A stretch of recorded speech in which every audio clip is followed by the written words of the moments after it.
என்னுடைய கிருபை இந்த நாளிலே மாலை வேளையிலே மீண்டுமாக நாம் கூடி வந்து பரலோக தகப்பனை நாம் தொழுது கொண்டு அவருடைய வார்த்தைகளை தியானிக்கத்தக்கதாக தேவன் நமக்கு தந்திருக்கிற இந்த கிருபைக்காக அவருக்கே நம் துதிக்க நம் மகிமையை நாம் ஏறெடுத்தவனமாக இந்த நாளினுடைய பாடத்திற்காக நாம் கடந்து செல்லலாம்.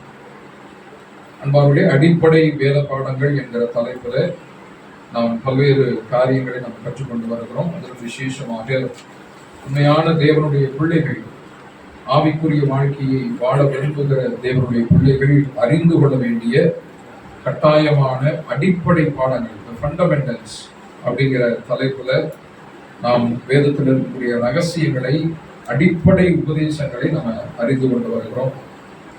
அதை ஒரு சிஸ்டமேட்டிக் பைபிள் ஸ்டடியாக நம்ம வந்து படிச்சுட்டு வர்றோம். அதுதான் நம்ம பேசிக் பைபிள் ஸ்டடி கிளாஸஸ் அப்படின்னு வைத்து வருகிறோம்.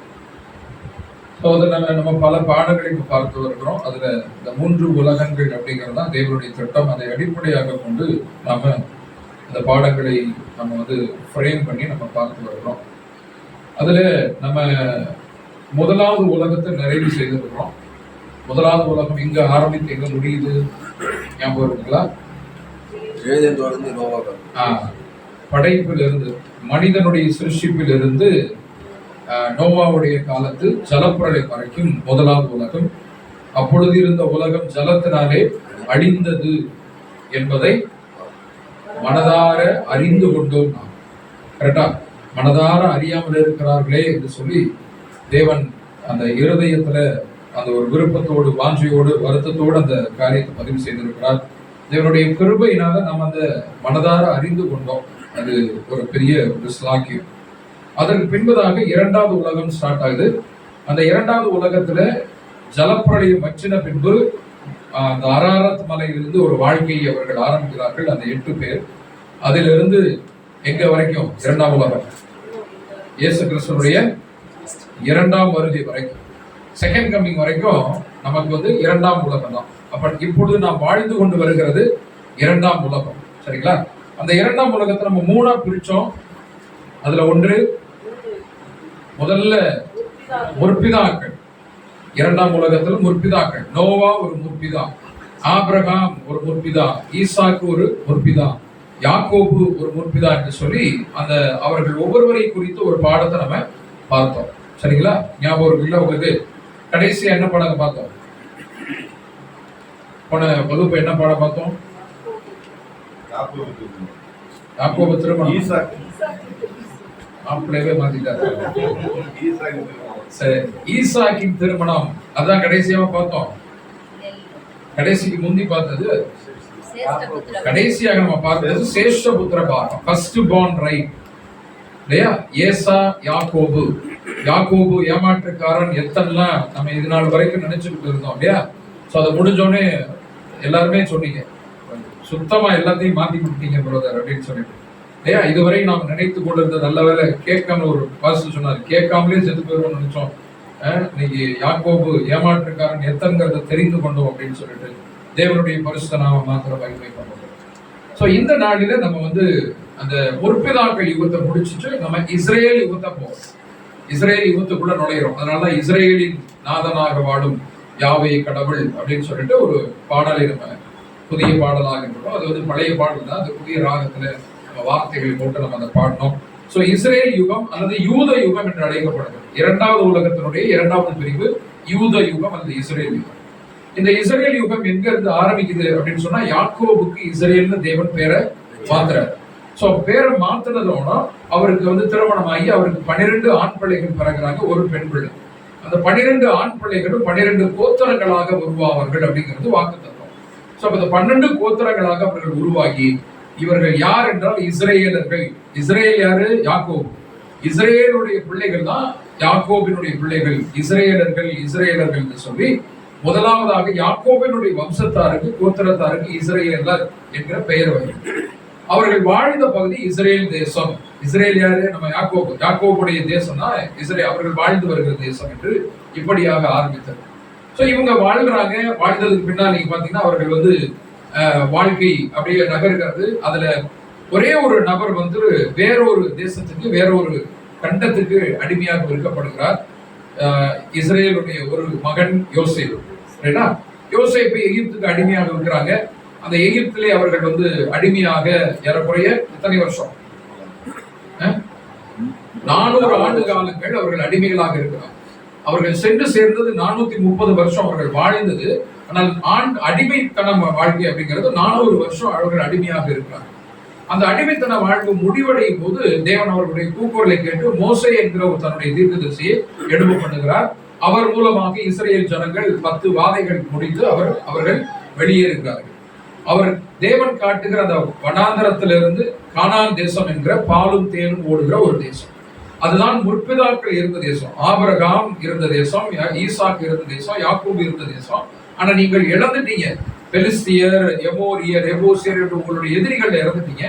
அந்த எதிரிகளிலிருந்து நான் இந்த தேசத்தை வாங்கி கொடுக்குறேன். நீங்க போகும்போது கானானியர்லாம் இருப்பாங்க, கிர்காசி இருப்பாங்க. அவர்கள் எல்லாம் தோற்கடித்து நீங்கள் அந்த தேசத்தை சுதந்திரித்துக் கொள்ள வேண்டும். 12 கோத்திரங்களுக்கு நான் அந்த தேசத்தை தரேன்னு சொல்லிட்டு எகிப்திலிருந்து கானான் அல்லது இஸ்ரேல் என்று அழைக்கப்படுகிற அந்த தேசத்துக்கு தேவன் நடத்திட்டு போறார். சரிங்களா? நடத்திட்டு போறார். அப்படி நடத்த ஆரம்பித்த அந்த முதல் நாளிலே ஒரு முக்கியமான ஒரு நிகழ்வு வேதத்துல பதிவு செய்திருக்கிறது. தேவன் கொடுத்த இஸ்ரேல் ஜனங்களுக்கு கொடுத்த முதலாவது கட்டளை. அவங்க யாரு, என்ன, எப்படி அப்படிங்கறத பிரதர் ஒரு சப்ஜெக்ட் எடுப்பாங்க. இஸ்ரேல் வம்சம் அது என்ன, யாரு, அவங்களுடைய நிலைமை என்ன, இன்று வரை அவர்கள் எப்படி இருந்தாங்க அப்படின்னு சொல்லிட்டு ஒரு சப்ஜெக்ட் எடுப்பாங்க. அதற்கு அடுத்ததாக இந்த பாடம் வருகிறது. அதுதான் தேவன் இஸ்ரேலருக்கு கொடுத்த முதல் பிரமாணம், முதல் கட்டளை. என்ன முதல் கட்டளை அப்படின்னு சொல்லிட்டு பார்த்தோம்னா அதுதான் லேவியராகமம் 23:1-6 வரை அந்த வசனங்கள் இருக்கிறது. நீங்க அதை நோட் பண்ணிக்கலாம். லேவியராகமம் 23:1-6 வரை உள்ள காரியங்கள். சரிங்களா? அதை நோட் பண்ணிட்டு இப்ப நம்ம வாசிக்க வேண்டிய பகுதி யாத்ராகமம் 12 எடுத்துக்கலாம். 42 வசனம். 12:42. கர்த்தர் அவர்களை எகிப்து தேசத்திலிருந்து புறப்பட பண்ணினதினால் 10 வாதைகள் முடிகிறது. முதல் வாதை என்ன?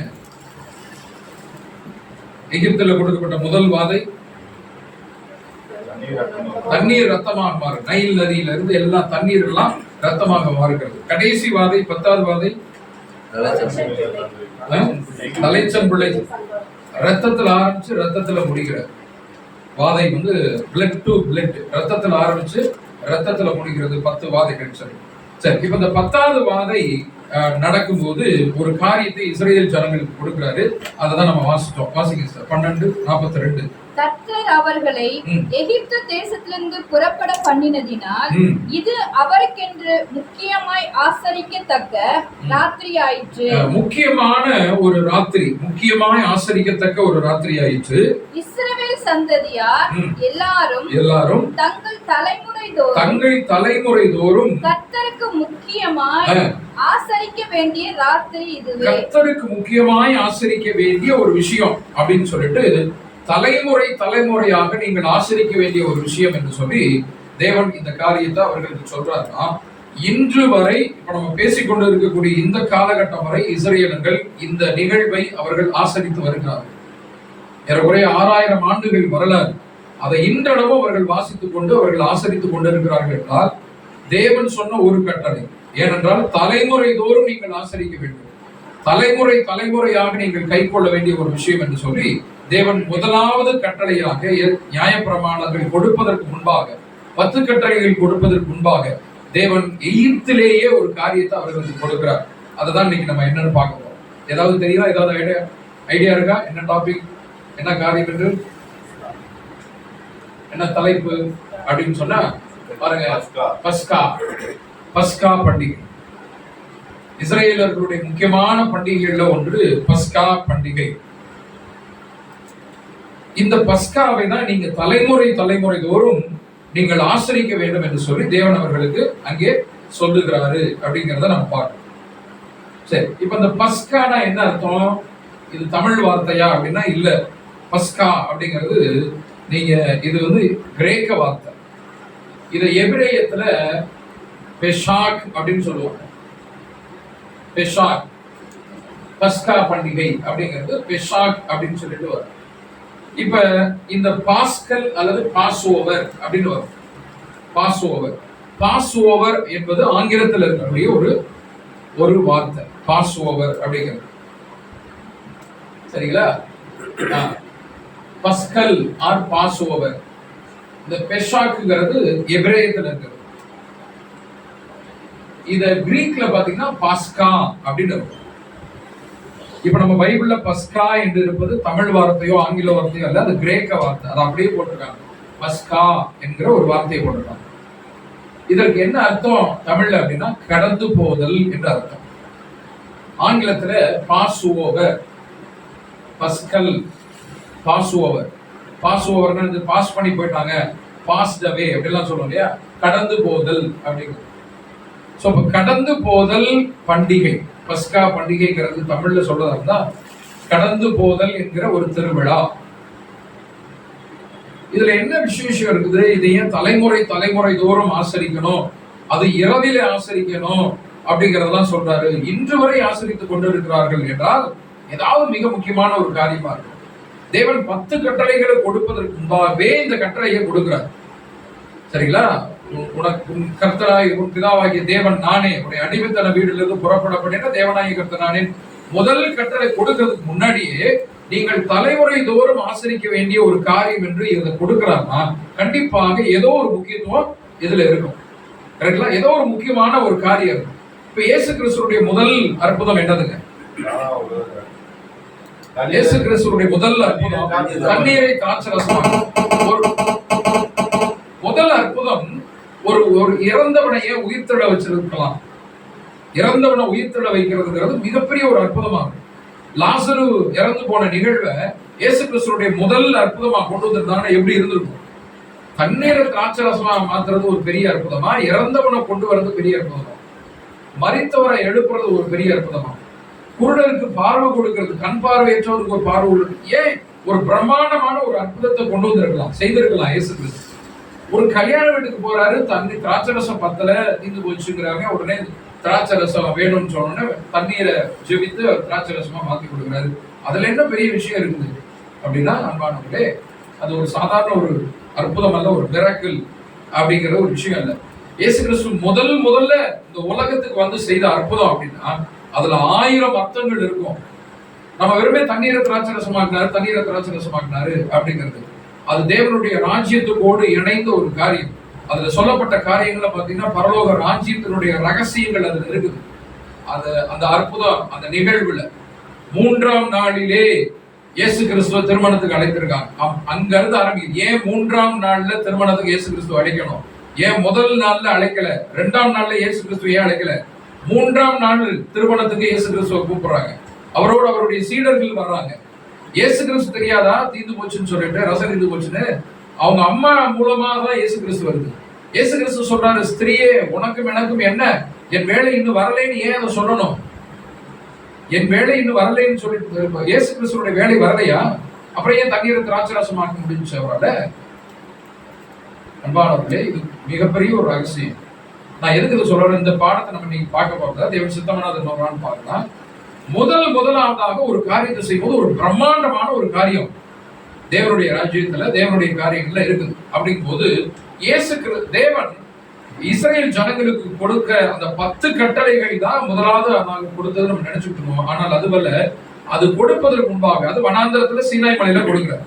ஆனால் அது கொடுப்பதற்கு முன்பாக எகிப்திலேயே ஒரு கட்டளை கொடுக்கிறாரு. தலைமுறை தலைமுறையாக நீங்கள் இதை செய்யணும் அப்படின்னு சொல்லிட்டு தான் ஓகே சொன்னதுக்கு அப்புறம் தான் அவங்க புறப்பட்டு கூட்டிட்டு வராங்க என்றால் இதனுடைய முக்கியத்துவம் ரொம்ப பெரிய முக்கியமான ஒரு காரியம் இருக்கிறது அன்பானவர்களே. அததான் நீங்க நம்ம தியானிக்க போறோம். சரிங்களா? சரி, இப்ப முதல்ல பஸ்கானா என்ன, அதுல என்ன நடந்ததுங்கிறதை நிழலான காரியமா நம்ம பார்த்துட்டு நிஜமான காரியம் பார்க்க போறோம். How to study the Bible, பரிசுத்த பைபிளை எப்படி படிக்கணுங்கிறதுல மெத்தட்ல ஒரு மெத்தட் தான் நிழலும் பொருளுமான ஒரு முறை. அதான் ஈசாக்கு திருமணம் நம்ம பார்த்தோம். அந்த முறையிலேயே இந்த நிகழ்வையும் நம்ம பார்க்கிறோம். நிழல்ல என்ன நடந்துச்சு, நிஜம் என்ன அடையாளம், எதை குறிக்கிறதுங்கிறத நம்ம பார்க்கிறோம். சரி, இப்ப முதல்ல நிழல்ல என்ன நடந்தது? யாத்திராகமம் 12ஆம் அதிகாரம் 1ல இருந்து பொறுமையாக ஒரு சில வசனங்கள் நம்ம வாசிக்க ஆரம்பிக்கலாம். கர்த்தர் எகிப்து தேசத்தில் மோசேயும் ஆரோனையும் நோக்கி இந்த மாதம் எகிப்து தேசத்தில், சரிங்களா, அங்க சொல்றாரு மோசேயும் ஆரோனையும் நோக்கி இந்த மாதம் இந்த மாதம் உங்களுக்கு பிரதான மாதம், இது உங்களுக்கு வருஷத்தின் முதலாம் மாதமாய் இருப்பதாக. அப்ப இங்க சொல்றாரு இந்த மாதம் உங்களுக்கு பிரதான மாதம். பிரதான அப்படின்னா முக்கியமான அப்படின்னு அர்த்தம், சீஃப்னு அர்த்தம். முக்கியமான, பிரதான் மந்திரி ஹிந்தியில சொல்லுவாங்க அப்படின்னா முக்கிய மந்திரி, பிரைம் மினிஸ்டருக்கு சொல்லுவாங்க. சோ இந்த மாதம் உங்களுக்கு பிரதான மாதம், முக்கியமான மாதம், இது உங்களுக்கு வருஷத்தின் முதலாவது மாதமா இருப்பதாக. வருஷத்தின் முதலாவது மாதம், அப்ப முக்கியமான மாதம் அப்படின்னு சொல்றாரு. அடுத்து முதலாவது மாதம்னு சொல்றாரு. அப்ப இஸ்ரேலுடைய கேலண்டர்ல முக்கியமான அந்த முதலாவது மாதம் என்னது? வருஷத்தின் இஸ்ரேல் கேலண்டர்ல முதல் மாதம். இப்ப நமக்கு முதல் மாதம் ஆங்கில மாதம் ஜனவரி சொல்றோம், தமிழ்ல சித்திரை அப்படின்னு சொல்றோம். அப்ப ஒவ்வொரு கேலண்டர்லயும் முதலாவது மாதம் அப்படின்னு இருக்கு இல்லையா?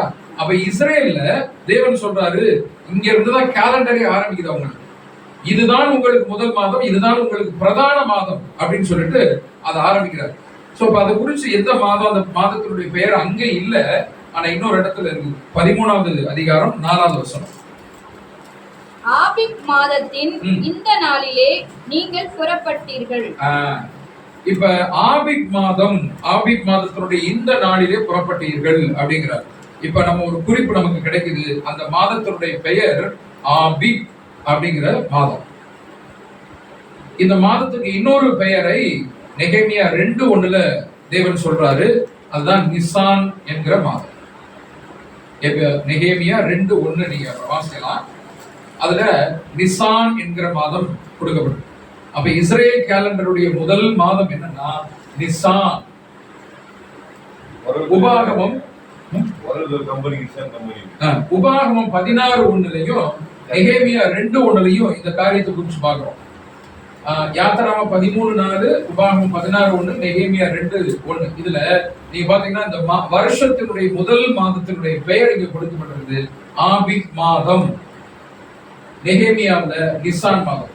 ஆபிப் என்கிறது கானானிய மொழி, கானானியர்கள் இருந்தாங்களே, கானானிய மொழி. நிசான் என்பதுதான் எபிரேய மொழி.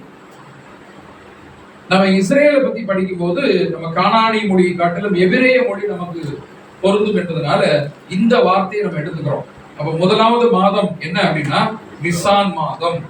இன்றைக்கும் இஸ்ரேல் கேலண்டரில் நீங்க கூகுள்ல பாத்தீங்கன்னா முதல் மாதம் என்பது நிசான் என்கிற மாதம். இப்ப நம்ம கண்டுபிடிச்சோமா, இது இந்த மாதம் வருஷத்தின் முதலாவது மாதம், இந்த மாதம் உங்களுக்கு பிரதான மாதமா இருப்பதாக. அப்ப எந்த மாதம்? நிசான் மாதம். நிசான் மாதம் நீங்க கேலண்டர் கூட கூகுள்ல பார்க்கலாம். நிசான் என்கிற பெயர் பைபிள்ல இருக்கு. நிசான் மாதம் தான் வருஷத்தினுடைய முதல் மாதம். சரி, இப்ப நம்ம கண்டுபிடிச்சோம். சரி, இப்ப இந்த மாதத்துல நீங்க ஒண்ணு செய்யுங்கன்னு சொல்றாரு. 3வது வசனம். நீங்கள் இஸ்ரவேல் சபையார் யாவரையும் நோக்கி இந்த மாதம் 10ஆம் தேதியிலே வீட்டு தலைவர்கள் வீட்டுக்கு ஒரு ஆட்டுக்குட்டியாக ஒவ்வொருவரும் ஒவ்வொரு ஆட்டுக்குட்டியை தெரிந்து கொள்ள கடவர்கள். இப்ப நான் சொல்றது மட்டும் நீங்க நோட் பண்ணிக்கங்க. இப்ப 10ஆம் தேதியில, அதாவது நிசான் மாதம் 10ஆம் தேதியில வீட்டு தலைவர் ஒரு ஆட்டுக்குட்டியை பிடிச்சுக்கணும். சரியா? 10ஆம் தேதியில் வீட்டு தலைவர்கள் வீட்டுக்கு ஒரு ஆட்டுக்குட்டியாக நீங்கள் ஒவ்வொருவரும் ஒரு ஆட்டுக்குட்டியை தெரிந்து கொள்ள கடவர்கள். எத்தனாம் தேதி என்ன பண்ணணும்? வீட்டு தலைவர் ஒரு ஆட்டுக்குட்டியை வாங்கிட்டு வரணும். ஒவ்வொரு வீட்டுக்கு தக்கதாக ஒரு ஆட்டுக்குட்டியை வாங்கிட்டு வரணும். ஒரு வீட்டில் இருக்கிறவர்கள் ஒரு ஆட்டுக்குட்டியை புசிக்கிறதற்கு போதுமான பேர்களா இராமற் போனால், ஒரு வீட்டுல இருக்கிறவங்க ஒரு ஆட்டுக்குட்டி எங்களுக்கு பத்தாதுங்க, நம்ம சொல்றோம்ல, என்ன காக்கிலோ வாங்கிட்டு வந்திருக்கீங்க, எந்த மூலைக்கு பத்தும் அப்படின்னு சொல்லிட்டு ஞாயிற்றுக்கிழமை சண்டை போடுவோம்ல. இப்ப அது போல ஒரு ஆட்டுக்குட்டியை வாங்கிட்டு வந்தா என்னங்க ஒரு ஆட்டுக்குட்டி வாங்கிட்டு வந்திருக்கீங்க, எல்லாரும் இருக்கிறோமே. அந்த காலத்துல ஃபேமிலி, ஒரு ஃபேமிலிங்கிறது 30 பேர் 50 பேர் 100 பேர் இருப்பாங்க. அப்போ ஒரு ஆட்டுக்குட்டி பத்தாது அப்படின்னு சொன்னா உங்களுடைய ஆத்துமாக்களின் இலக்கத்திற்கு தக்கதாக இன்னொரு ஆட்டுக்குட்டியை பிடிச்சுக்கலாம். ஆட்டுக்குட்டி எத்தனை வேணாலும் பிடிச்சுக்கலாம், அது ஒன்றும் பிரச்சனை கிடையாது. ஆனால் ஒரு வீட்டுக்கு ஒரு ஆட்டுக்குட்டி என்று ஒவ்வொரு ஆத்துமாக்களுக்கும் தக்கதாக. இந்த இடத்துல ஆத்துமாக்கள் இருக்குதா? வாசிங்க சார். அவனும் அவன் சமீபத்தில் இருக்கிற அவனுடைய அயல் வீட்டுக்காரனும் தங்களிடத்தில் உள்ள ஆத்துமாக்களின் இலக்கத்திற்கு தக்கதாக ஒரு ஆட்டுக்குட்டியை தெரிந்து கொள்ள வேண்டும். அப்ப ஆத்துமாக்கள் இங்க மட்டன் சாப்பிடுது. நம்ம ஆத்மான்னு சொல்றோம், ஆத்மா படம் பார்த்துட்டோம் இல்லைங்களா? ஆத்மானா நமக்குள்ள ஏதோ ஒண்ணு இருக்கு அப்படின்னு சொல்றோம். இப்ப இந்த இடத்துல ஆத்மா மட்டன் சாப்பிடுதா? இந்த இடத்துல என்ன வரணும்? நம்ம என்ன பார்த்தோம்? நபர்கள்னு பார்த்தோம். மறந்துடாதீங்க, அதெல்லாம் முக்கியமான டாக்டரின், அது உபதேசம். சரிங்களா? ஆத்மாங்கிறது நபரை குறிக்குது, ஒவ்வொரு நபருக்கு தக்கதாக. இப்ப இதுல திருபுகலியை வைத்துக் கொள்ளணும். நீங்க ஆங்கில இங்கிலீஷ் பைபிள் இருந்துச்சுன்னா இங்கிலீஷ் பைபிள் வச்சுக்கணும், கமெண்ட்ரி வச்சுக்கணும். இப்படிலாம் வைத்து நம்ம பார்க்கும்போது தான் நமக்கு தெரியுது. அப்ப ஆட்டுக்குட்டி நீங்க ஒரு வீட்டுல ஒண்ணு தெரிஞ்சுக்கங்க. கூட்டம் ஜாஸ்தியா இருந்துச்சுன்னா 2 ஆட்டுக்குட்டி வாங்கிக்கோங்க. ஆத்மாக்களுக்கு தக்கதாக ஆட்டுக்குட்டி வாங்கிக்க அப்படின்னு சொல்லிட்டாரு. சரி, இப்ப அந்த ஆட்டுக்குட்டி எப்படி இருக்குன்னு சில ரூல்ஸ் பாருங்க. 5வது வசனம். அந்த ஆட்டுக்குட்டி பழுதற்றதும், ஒன்று பழுதற்றதும், ஆண் 2 ஆணா இருக்கணும், ஒரு வயதுள்ளதுமாய், மூணாவது ரூல் ஒரு வயதுள்ளதாக அது இருக்கணும் அப்படின்னு சொல்லிட்டு அங்க 5வது வசனத்துல சொல்றாரு. இப்ப 6, அதை இந்த மாதம், அந்த ஆட்டுக்குட்டிய இந்த மாதம் 14ஆம் தேதி வரைக்கும், எந்த மாதம்? நிசான் மாதம் 14ஆம் தேதி வரைக்கும் வைத்திருந்து இஸ்ரவேல் சபையின் ஒவ்வொரு கூட்டத்தாரும் சாயங்காலத்தில் அதை அடித்து. அப்ப எத்தனாம் தேதி வாங்கணும் ஆட்டுக்குட்டிய? 10ஆம் தேதி வீட்டு தலைவர் போய் வாங்கணும். 14ஆம் தேதி வரைக்கும் வைத்திருந்து 14ஆம் தேதி சாயங்காலத்தில் அந்த ஆட்டுக்குட்டிய அடிக்கணும். அடிச்சு அதன் இரத்தத்தில் கொஞ்சம் எடுத்து தாங்கள் அதை புசிக்கும் வீட்டு வாசல் நிலைக்கால்கள் இரண்டிலும் நிலையின் மேற்சட்டத்திலும் தெளித்து, அன்று ராத்திரியிலே அதன் மாம்சத்தை நெருப்பினால் சுட்டு இப்படி சாப்பிடணும். சரி சரி, இப்ப இது பாருங்க. இப்ப எப்படி நீங்க ஆயத்தமாகணும்? இந்த பஸ்கா பண்டிகைக்கு ரெடி ஆகும். இப்போ ஒரு பண்டிகை வருது, ஒரு பிறந்த நாள் வருதுன்னா நம்ம ரெடி ஆகும் இல்லைங்களா? இப்போ ஒரு கூட்டம் வருது, ஸ்டடி வருது, கிளாஸ், சர்ச்சுக்கு போனோம்னா ரெடி ஆகும். இப்போ அது போல இந்த பண்டிகைக்கு நீங்க ரெடி ஆகும். எப்படி ரெடி ஆகணும்னா 10ஆம் தேதி ஆட்டுக்குட்டியை தெரிந்தெடுக்கணும். 14ஆம் தேதி வரைக்கும் நீங்க வீட்டுல வச்சு வளர்க்கணும். 14ஆம் தேதி சாயங்காலத்துல அதை அடிக்கணும். அதை அடிச்சுட்டு நீங்க இதெல்லாம் இப்படி செய்யணும் அப்படின்னு சொல்லிட்டு அதை சொன்னார். இப்ப சாயங்காலம் அப்படின்னு சொல்லிட்டு பாக்குறோம் இல்லைங்களா? இந்த சாயங்காலம்ங்கிறது எந்த டைம்ல இருக்கும்? சாயங்காலம்ங்கிறது எந்த டைம்? அது என்னது சாயங்காலம்ங்கிறது? பொழுது சாயும் காலம், சூரியன் அஸ்தமிக்கிற நேரம் இல்லையா? பொழுது சாயும் காலம். கரெக்டா எங்க இருந்து எங்கன்னா மதியம் 3 மணில இருந்து சாயந்தரம் 6 மணி வரை சாயும் காலம். சரிங்களா? பொழுது சாயும், சூரியன் மேல இருக்குது 1 மணிக்கு, அப்புறம் அப்படியே திரும்பி சாயுது இல்லையா? அப்ப 3 மணில இருந்து 6 மணி தான் அந்த சாயும் காலம். இப்ப இந்த சாயங்காலத்தில் நீங்க அதை ஆட்டுக்குட்டியை அடிங்க. உபாகமம் 16:6 வாசிக்கலாம். உபாகமம் 16:6.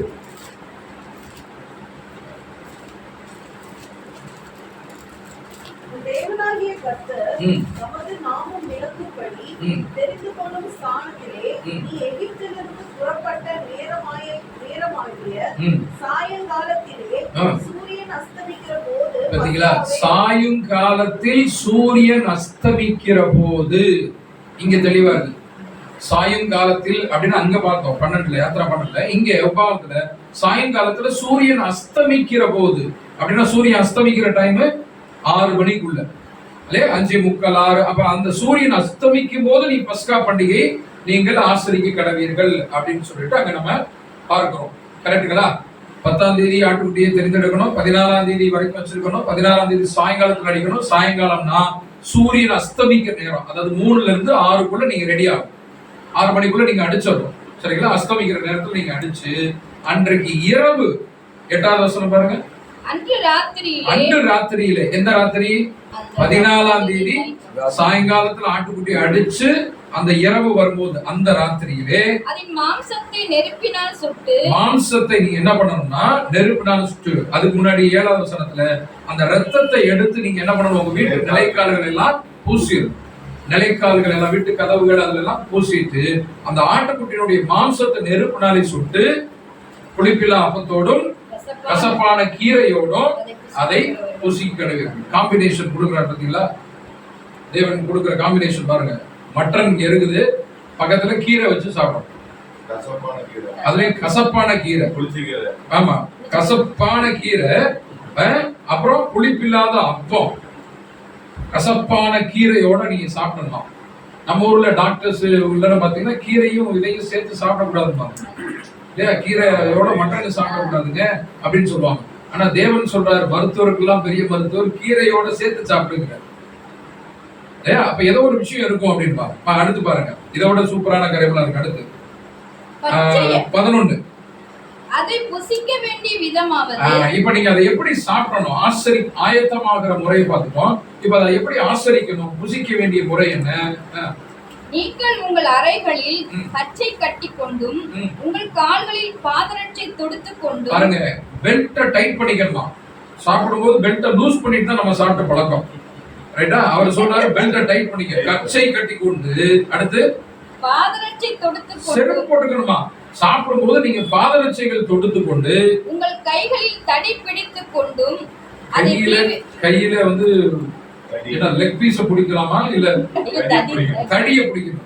கையில் தடியை பிடித்துக் கொண்டு அதை தீவிரமாய் வேக வேகமா சாப்பிடுங்கிறார். பொறுமையா சாப்பிடறா விக்கிக்க போகுது அப்படின்னா சொல்லுவாங்க. வேகமா தீவிரமாய் சாப்பிட கடவீர்கள். அப்ப எப்படி சாப்பிடணும் சொல்லுங்க முதல்ல இருந்து. என்னென்ன ஐட்டம் வைக்கல? ரத்தத்தை ஆட்டுக்குட்டி அடிக்கிறோம், ரத்தத்தை பூசிடணும். அடுத்து கறியை எப்படி சாப்பிடணும்? சுட்டு சாப்பிடணும், வேக வச்சு சுட்டு சாப்பிடணும். புளிப்பில்லாத அப்பம், சப்பாத்தி ஏதாவது வச்சுக்கணும். அடுத்து அதோட கீரையை வச்சுக்கணும். இந்த 3 தான் இருக்கணும். கறி, அப்பம், கீரை வச்சாச்சு. வச்சுட்டு அடுத்து பெல்ட்டை டைட் பண்ணிக்கணும். அடுத்து கால்ல வந்து செப்பல் போட்டுக்கணும். அடுத்து கையில தடி பிடிச்சுக்கிட்டு நீங்க தீவிரமாய் சாப்பிடணும். இப்படி ஒரு விருந்து யாராவது கூப்பிட்டு வச்சாங்கன்னா என்ன நடக்கும்? யாராவது ஒரு விருந்து கூப்பிட்டு கையில தடி பிடிச்சுக்கணும். அந்த வழக்கத்தின்படி பெல்ட் லூஸா இருக்குங்க, பெல்ட்டை டைட் பண்ணுங்க அப்படின்னு சொல்லிட்டு இதெல்லாம் கசப்பான கீரையும் இதை வச்சு காம்பினேஷன் வச்சா. அப்ப தேவன் சொல்றாருன்னா ஏதோ ஒரு காரியம் தீவிரமாய் நீங்கள் புசிய கடவீர்கள்.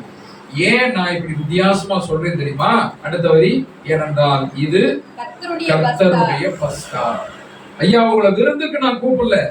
விருந்துக்கு கூப்பிட்டேன்னா நான் இந்த மாதிரி சாப்பாடு ஐட்டம் நான் கொடுக்க மாட்டேன். நான் வேற ஒரு காரியம் இருக்குது இதுல. நீங்கள் தீவிரமாய் சாப்பிடணும்னா, ஏன்னா இந்த இரவு நீங்க கடந்து போகணும், எகிப்தை விட்டு வெளியில வரணும், நீங்க கானான் தேசத்துக்கு போகணும், அங்க போய் நீங்க நல்லா சாப்பிடலாம். ஆனால் வேற ஒரு காரியத்துக்காக இது வைக்கப்பட்டிருக்குது. ஏனென்றால் இது கர்த்தருடைய பஸ்கா, தி லார்ட்ஸ் பாஸ்ஓவர். சோ அதனால நான் இதை வித்தியாசமாக நான் சொல்றேன் அப்படின்னு சொல்லிட்டு அங்க இதை சொல்றாரு. சரி, அடுத்து 43வது வசனம். அடுத்த ரூல் என்னது? மேலும் கர்த்தர் மோசேயும் ஆரோனையும் நோக்கி, பஸ்காவின் நியாயமாவது அந்நிய புத்திரன் ஒருவனும் அதை புசிக்க வேண்டாம். அந்நியர்கள் யாரும் இதை புசிக்க கூடாது. நீங்க எல்லாரும் சேர்ந்து சாப்பிடும்போது உங்க வீட்டார் குடும்பத்தார் மட்டும்தான் சாப்பிடணும். அந்நியர்கள் யாரும் இதை சாப்பிடக்கூடாது அப்படின்னு ஒரு ரூல் போடுறாரு. அடுத்து 46. அதை ஒவ்வொரு வீட்டிற்குள்ளும் புசிக்க வேண்டும். வீட்டுக்குள்ள உட்கார்ந்து தான் சாப்பிடணும். அந்த மாம்சத்தில் கொஞ்சமாகிலும் வீட்டிலிருந்து வெளியே கொண்டு போக வெளியில போயிடக்கூடாது, வெளியில போய் தூக்கி போடக்கூடாது. அதில் ஒரு எலும்பையும் முறிக்க கூடாது. சரியா? இப்படி சொல்லிட்டு போறோம். இப்ப இதுதான் எகிப்துல பஸ்கா பண்டிகை ஆசரிக்க வேண்டும் என்று சொல்லி தேவன் இஸ்ரேல் ஜனங்களுக்கு மோசே மூலமாக, ஆரோன் மூலமாக கொடுத்த பிரமாணங்கள். இது புரியுதுங்களா? எப்படின்னு புரியுதா? இப்ப இது புரிஞ்சிருச்சுன்னா தான் நம்ம அடுத்த இதுக்கு போகும். சரி, இப்ப ஏன் இது இவ்வளவு காரியம் செய்ய சொல்றாரு அப்படின்னா, அதே 12வது அதிகாரம் 26ல இருந்து 30 வரை நீங்க வாசிக்கலாம். 26ல இருந்து 30. அப்பொழுது உங்கள் பிள்ளைகள் இந்த ஆராதனை கருத்து என்ன என்று உங்களை கேட்டால், பிள்ளைங்க எல்லாம் கேட்பாங்க, என்னப்பா பெல்ட்டை கட்டிட்டு சாப்பிட சொல்றீங்க, கீரை வச்சு சாப்பிட சொல்றீங்க, கையில தடி பிடிச்சிட்டு சாப்பிட சொல்றீங்க, செருப்பு போட்டுட்டு சாப்பிட சொல்றீங்க, ஏன் இப்படி பண்றீங்க அப்படின்னு சொல்லிட்டு உங்க பிள்ளைங்க கண்டிப்பா கேட்பாங்க. ஏன்னா ஒரு வித்தியாசமான ஒரு டின்னர். அப்ப ஏன் இந்த ஆராதனையின் கருத்து என்னன்னு உங்க பிள்ளைங்க கேட்டாங்கன்னா, இது நீங்க சொல்ல வேண்டிய விஷயம் என்னன்னா 27, இது கர்த்தருடைய பஸ்காவாகிய பலி. இது எப்ப சாதாரண சாப்பாடு இல்ல, அது விருந்து இல்ல, இது பஸ்கா, கர்த்தர் சொன்ன பஸ்காவாகிய பலி. அவர் எகிப்தியரை அதம் பண்ணி நம்முடைய வீடுகளை தப்ப பண்ணின போது எகிப்திலிருந்த இஸ்ரவேல் புத்திரருடைய வீடுகளை கடந்து போனார் என்று நீங்கள் சொல்ல வேண்டும் என்றான். அப்பொழுது ஜனங்கள் தலை வணங்கி பணிந்து கொண்டார்கள். அப்ப நீங்க உங்க பிள்ளைகளுக்கு என்ன சொல்லணும்? இது கர்த்தருடைய பஸ்கா பலி. எகிப்திலிருந்து தேவன் நம்மளை வெளியே கொண்டு போகும்போது இப்படி செஞ்சுட்டு தான் நீங்க வெளியில போகணும்னு சொல்லிட்டாரு. இருந்து சாப்பிட்டு போங்க, விருந்துக்காக இது சொல்லல, ஏதோ ஒரு மருந்து காரியத்திற்காக இது சொன்னாரு. அதனால இப்படிதான் நம்ம செய்யணும் அப்படின்னு சொல்லிட்டு அமைதியா உட்காந்து சொன்னபடியே செஞ்சிரு அப்படின்னு சொல்லிட்டு நீங்க சொல்லுங்க அப்படின்னு சொல்லிட்டு போயிட்டாரு. இப்ப சொல்லிட்டு போன உடனே சொல்லிட்டு நீங்க போங்க அப்படின்னு சொல்லிட்டாரு. தொடர்ந்து இஸ்ரவேல் புத்திரர் போய் அப்படியே செய்தார்கள். இஸ்ரவேல் புத்திரர் எல்லாம் அப்படியே அவர்கள் செய்கிறார்கள் அப்படின்னு சொல்லிட்டு நம்ம பார்க்கணும். இஸ்ரவேல் புத்திரர்கள் அப்படியே செய்யறாங்க. கர்த்தர் மோசேக்கும் ஆரோனுக்கும் கட்டளையிட்டபடியே செய்தார்கள். சரி, இப்ப அன்று அவர்கள் வந்து கட்டளையிட்டபடியே அவர்கள் அதை செய்யறாங்க. பார்த்து முடிச்சு செஞ்சு முடிச்சோன்னே இப்ப அவர்கள் எகிப்துல இருந்து அவர்கள் புறப்பட தயாராகிறார்கள் அப்படிங்கிறது. சரி, இப்ப இதை தலைமுறையாக இதை செய்யணும், நினைவு கூறணும்னு சொன்னார்னு பார்த்தோம் இல்லைங்களா? பாருங்க 12வது அதிகாரம் 14வது வசனம். அந்த நாள் உங்களுக்கு நினைவு கூறுதலான நாளாய் இருக்க கடவது. அதை கர்த்தருக்கு பண்டிகையாக ஆசரிப்பீர்களாக. அதை உங்கள் தலைமுறை தோறும் நித்திய நியாயமாக தலைமுறை தோறும் இதை செய்யணும். அடுத்து 26. அப்பொழுது உங்கள் பிள்ளைகள் இந்த ஆராதனை கருத்து என்ன என்று உங்களை கேட்டால் 27 மாசத்தோட அப்ப இதை நீங்க செய்யுங்க அப்படின்னு சொல்லிட்டாரு அப்படிங்கிறோம். அடுத்து 20:2 யாத்திராமம் 20:2. உன்னை அடிமைத்தன வீடாகிய எகிப்து தேசத்திலிருந்து புறப்பட பண்ணின உன் தேவனாகிய கர்த்தர் நானே. பாத்தீங்களா? அப்ப இந்த 430 ஆண்டு கால எகிப்தின் வாழ்க்கையை முடிய வைத்தது நான் தான் அப்படிங்கறத தேவன் நினைவுபடுத்துகிறார். நீங்களும் நினைவு கொள்ள வேண்டும். வருஷந்தோறும் அதை நினைவு கொண்டு நீங்க அந்த நாள்ல நீங்க இந்த பண்டிகை ஆசரிக்க வேண்டும் அப்படின்னு சொன்னாரா? இப்ப எகிப்துல அவர்கள் செய்ததுதான் பஸ்கா. எகிப்துல தேவன் சொன்னப்ப அவங்க செய்யறாங்க இல்லையா சாப்பாடு முறைகள், அதுதான் பஸ்கா. அதற்கு அடுத்து ஒவ்வொரு வருஷமும் அதை செய்யறாங்க. அதை ஒவ்வொரு ஆண்டும் அவர்கள் செய்யும் போது அதுக்கு என்ன பேருனா அது பஸ்கா இல்ல, அது நினைவு கூறுதலின் நாள். நினைவு கூறுதலான நாளா இருக்க கடவுதுன்னு சொல்லிட்டார். அது நினைவு கூறுதலின் நாள், மெமோரியல் டே அப்படின்னு சொல்லுவாங்க ஆங்கிலத்துல. நினைவு கூறுதல். எதை நினைவு கூறணும்? எகிப்திலிருந்து தேவன் எங்களை புறப்பட பண்ணின நாள் இது. இந்த நாள்ல தான் எகிப்திலிருந்து நாங்கள் புறப்பட பண்ணினோம் அப்படின்னு சொல்லி. அதை விட முக்கியமானது 10வது வாலை தலைச்சன் பிள்ளைகள் சங்கா. இஸ்ரேல்ல தவிர எகிப்தியர்கள் எல்லார் வீட்டையும் தலைப்பிள்ளைகள் எல்லாம் சங்கரிக்கப்படுகிறாங்க இல்லையா? சங்கார தூதன் கடந்து போறார். அந்த கடந்து போகும்போது அந்த ரத்தத்தை பார்க்கிறாரு. அந்த ரத்தத்தை பார்க்கும்போது இந்த வீடு தேவனுடைய பிள்ளைகள் இருக்கக்கூடிய வீடு என்று சொல்லி அந்த வீட்டிற்குள் நுழையாமல் தூதன் கடந்து போதல், அதுதான் பஸ்கா. பஸ்கானா என்ன தமிழ்ல பார்த்தோம்? கடந்து போதல். என்ன கடந்து போச்சு? மரணம் கடந்து போச்சு. சங்கார தூதன், மரண தூதன் கடந்து போறார். என் வீட்டை விட்டு அவர் கடந்து போன அப்படின்னாலே அது பஸ்கா.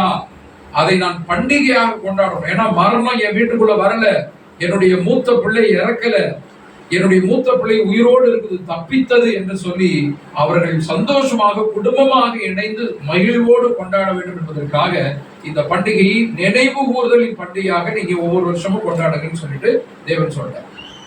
இது வரைக்கும் புரியுதுங்களா? சரி, இப்ப இவங்க அப்படிதான் செஞ்சாங்களான்னு பாருங்க. ஒரு சில வசனங்கள் என்னாகமம் 9:5. என்னாகமம் 9:5.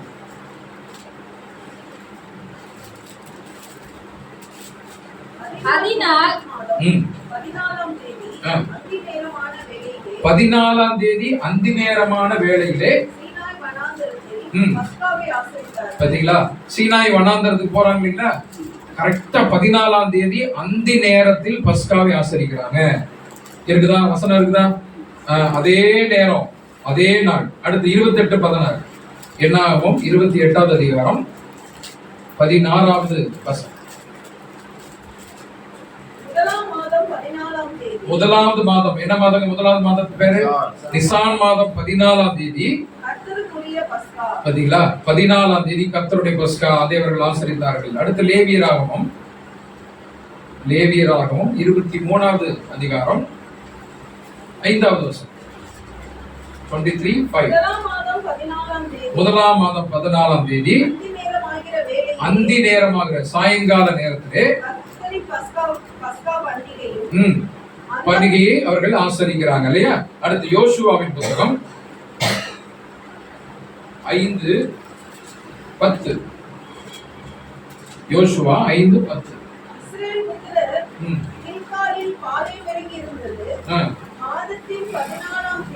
அந்த மாதத்தின் 14ஆம் தேதி அந்தி நேரத்திலே எரிகோ போயிட்டாங்க. இப்ப சமனான வெளியிலே பாத்தீங்களா? 14ஆம் தேதி சாயங்காலத்துல பஸ்காவை அவங்க ஆரம்பிக்கிறாங்க. எகிப்துல தேவன் சொன்னதை இஸ்ரேலர்கள் கடைபிடித்து வந்தார்கள். அடுத்து இன்னும் சில வசனங்கள். எசேக்கியேலின் புத்தகம் 45வது அதிகாரம்.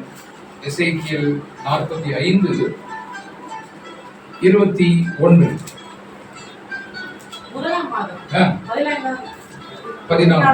முதலாவது மாதம் 14ஆம் தேதியிலே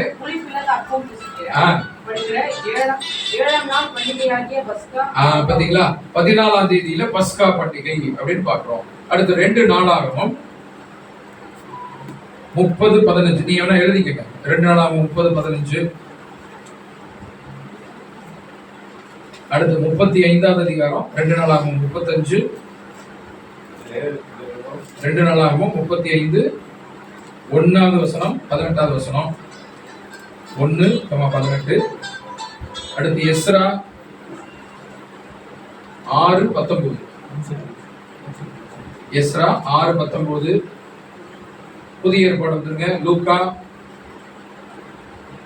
22:8. அதை வாசிங்க. லூக்கா 22. பழைய ஏற்பாடுல அவங்க ஒவ்வொரு வருஷமும் இதை ஆசரித்துக் கொண்டு வர்றாங்க. புதிய ஏற்பாடு இயேசு கிறிஸ்துவின் காலகட்டத்திலும் இந்த பஸ்கா பண்டிகை ஆசரிக்கப்பட்டுச்சு. வாசிக்கலாம். 22:8. இயேசு கிறிஸ்து தன்னுடைய சீடர்களாகிய பேதுரு யோவானை கூப்பிட்டு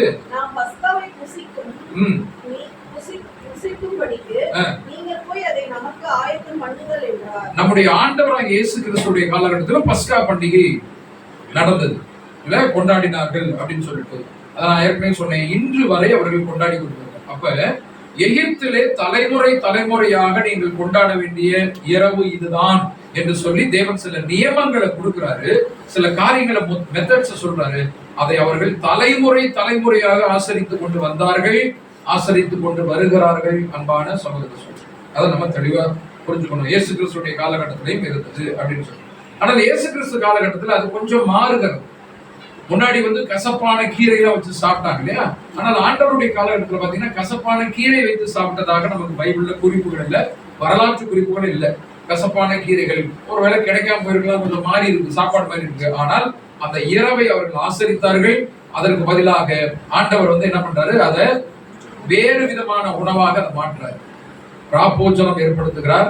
கடைசி இரவிலே தன்னுடைய சீடர்களோடு பஸ்கா பண்டிகை ஆசரித்தவர், இதுவரை நீங்கள் பஸ்கா பண்டிகையை எகிப்திலிருந்து புறப்பட்டு வந்த நாளுக்காக நினைவு கூர்ந்து நீங்க கொண்டாடி கொண்டிருந்தீங்க. கசப்பான கீரையோடு புளிப்பில்ல அப்பத்தோடு கையில தடி போட்டு செருப்பு வச்சு நீங்க சாப்பிட்டு இருந்தீங்க.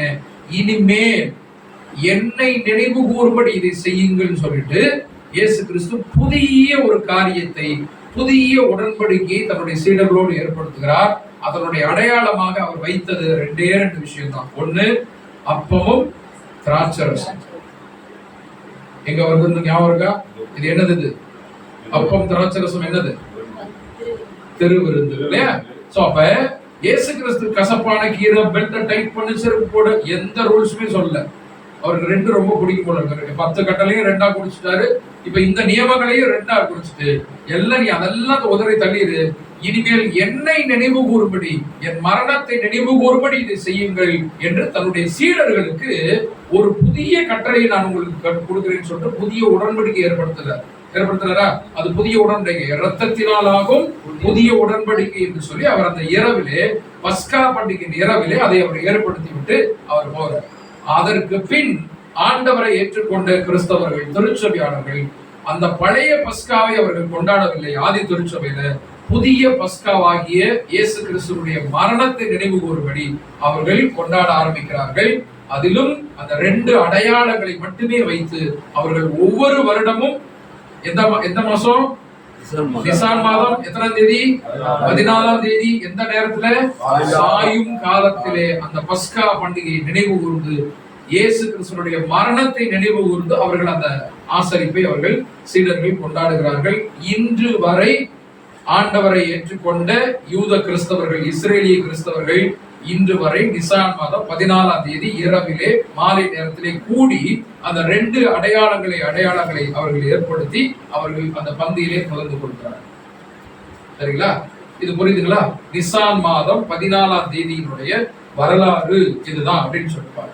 அப்ப பழைய ஏற்பாட்டிலே நான் மீண்டும் சொல்றேன், 10 கட்டளைகளும் மற்ற நியாயப்பிரமாணங்களும் கொடுப்பதற்கு முன்பாக தேவன் கொடுத்த முதல் கட்டளை, தலைமுறை தலைமுறை தோறும் நீங்கள் ஆசரிக்க வேண்டிய கட்டளை இதுதான் என்று பஸ்கா பண்டிகை ஏற்படுத்துகிறாரு. அதை ஒவ்வொரு வருடமும் இஸ்ரேல் ஜனங்கள் ஆசரித்து வந்தாங்க.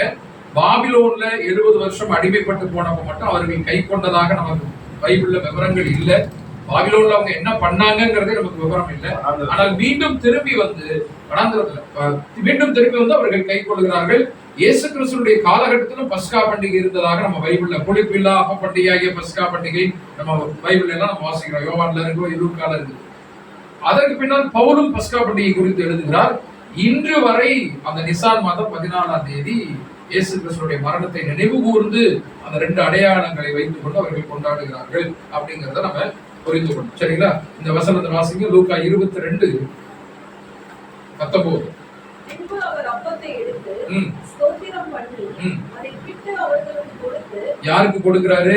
சீடர்களுக்கு கொடுத்து, அப்பத்தை எடுத்து பிட்டு அவர்களுக்கு கொடுத்து, இது உங்களுக்காக கொடுக்கப்படுகிற என்னுடைய சரீரமாய் இருக்கிறது, என்னை நினைவு கூறும்படி இதை செய்யுங்கள் என்றார். அப்ப சீடர்கள் அதுவரை அந்த பஸ்கா பண்டிகை நாளை எதை நினைவு கூர்ந்து அந்த பஸ்காவை கொண்டாடுறாங்க? எகிப்திலிருந்து அடிமைத்தனம், யாத்திராம 20:1 வாசித்தோம் இல்லைங்களா? அடிமைத்தன வீடாகிய எகிப்திலிருந்து புறப்பட பண்ணின தேவனாகிய கர்த்தர் நானே. அதை நினைவு கூர்ந்துதான் இவர்கள் கொண்டாடி கொண்டு வந்தாங்க. இயேசு கிறிஸ்து அந்த மேல் மாடியரில் அவர் இரவு கைது செய்யப்படுவதற்கு முன்னால் அவர் அந்த புதிய உடன்படிக்கை ஏற்படுத்துகிறாரு. இதுவரை தலைமுறை தலைமுறையா நீங்க கொண்டாடிட்டு வந்தீங்கப்பா, இனிமே அதை நினைவு கூற வேண்டாம், என்னுடைய மரணத்தை நினைவு கூறுங்க. அங்க ஒரு ஆட்டுக்குட்டி அடிக்கப்பட்டுச்சுல எகிப்துல, அந்த ஆட்டுக்குட்டியை நீங்க நினைக்க வேணாம், இந்த ஜீவ ஆட்டுக்குட்டியாகிய தேவ ஆட்டுக்குட்டியாக என்னை, என்னுடைய மரணத்தை நினைவு கூர்ந்து நீங்கள் இதை செய்யுங்கள் சொல்லிட்டு அந்த நினைவு கூறுதலோ நாளோ கிழமையோ நேரமோ வேற எதுலையும் அவர் மாற்றம் செய்யவில்லை. அவர் மாற்றம் செய்தது சிந்தையில. எகிப்தை நினைவு கூர்ந்து நீங்க கொண்டாடிக்கிட்டு இருந்தீங்க, என்னை நினைவு கூர்ந்து சிலுவை மரணத்தை நினைவு கூர்ந்து இதை கொண்டாடுங்க. அவ்வளவுதான். சரிங்களா? அவ்வளவுதான். நீங்க பெல்ட்டை கட்டாதீங்க, கட்டலை அப்படிலாம் அதெல்லாம் ஒண்ணும் சொல்லல. அந்த நேரத்துல ஏதாவது சொன்னாரா, செய்தாரா? இல்ல. பெல்ட்டை கழட்டிட்டு கால் பாதங்களை எல்லாம் கழுவிட்டு தான் அந்த காரியத்தெல்லாம் செய்யணும். அப்ப அதெல்லாம் சடங்குகள்லாம் ஒரு பெரிய விஷயமே கிடையாது. நீ செய்யாம போ, அதெல்லாம் ஒண்ணும் பிரச்சனை இல்லை. இருதயத்தின் சிந்தையை மாறணும், உன்னுடைய நினைவு கூறுதலை நீ மாத்து அப்படின்னு சொல்லிட்டு தான் இயேசு கிறிஸ்து நினைவு கூறுதலை அவர் மாற்றுகிறார். என்னை நினைவு கூர்ந்து நீங்க செய்யுங்க அப்படின்னு சொல்லிட்டு. சரிங்களா? அதுதான் அவர்கள் ஒவ்வொரு ஆண்டும் தேவனுடைய பிள்ளைகள் செய்யறாங்க. இப்ப அந்த ஆட்டுக்குட்டி எகிப்தில் அடிக்கப்பட்டது 10ஆம் தேதி தெரிந்தெடுக்கப்பட்டு 14ஆம் தேதி அடிக்கப்பட்ட அந்த ஆட்டுக்குட்டி. இங்க இயேசு கிறிஸ்து ஏற்படுத்தின அந்த புதிய உடன்படிக்கையில ஒரு ஆட்டுக்குட்டி அடிக்கப்பட்டுச்சு. அந்த ஆட்டுக்குட்டியின் பெயர் என்ன? 1 கொரிந்தியர் 5:7. 1 கொரிந்தியர் 5:7.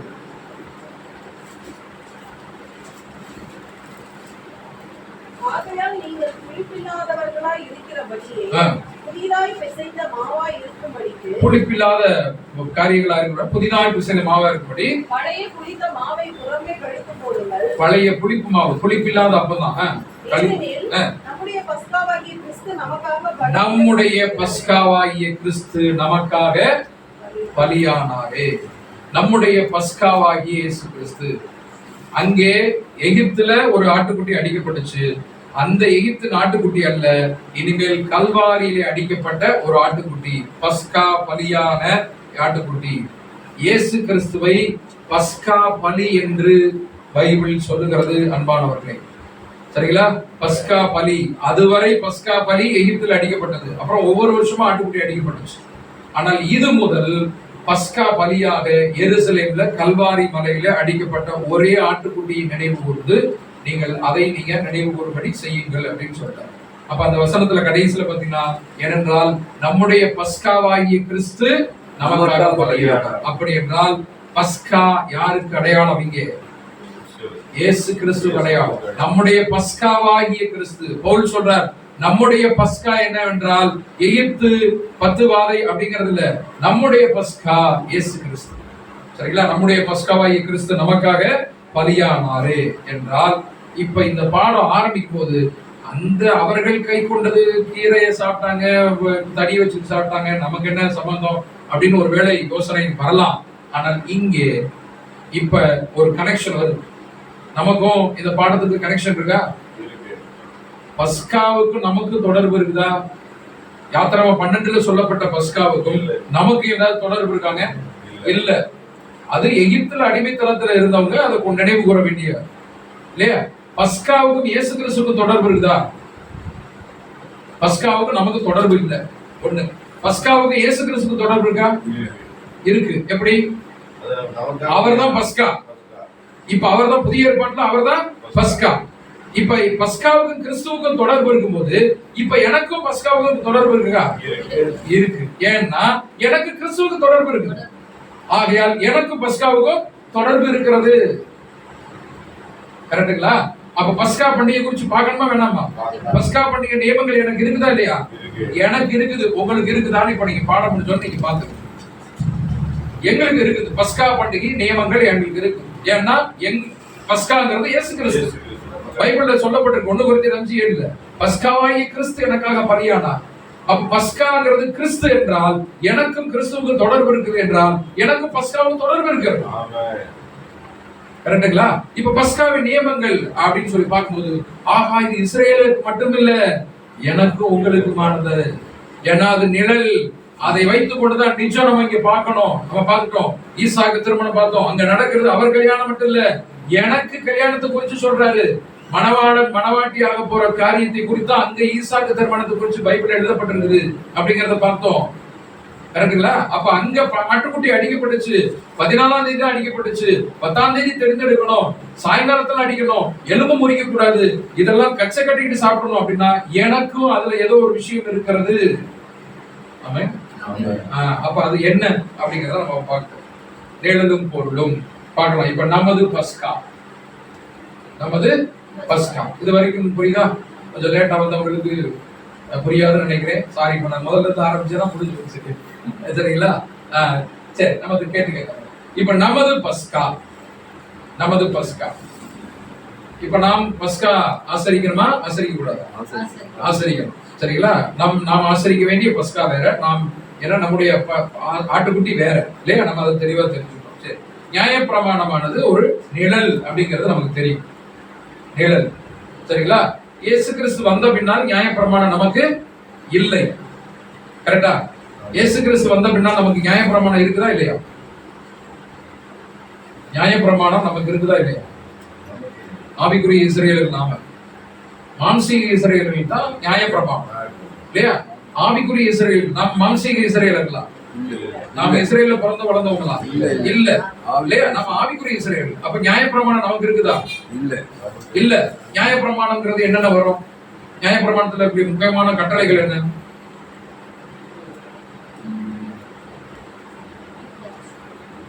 ஏற்கனவே ஒரு சில விஷயங்கள் சொன்னேன், ஞாபகம் இருக்கான்னு பாருங்க. நியாயப்பிரமாணத்துல முக்கியமான கட்டளைகள் என்ன?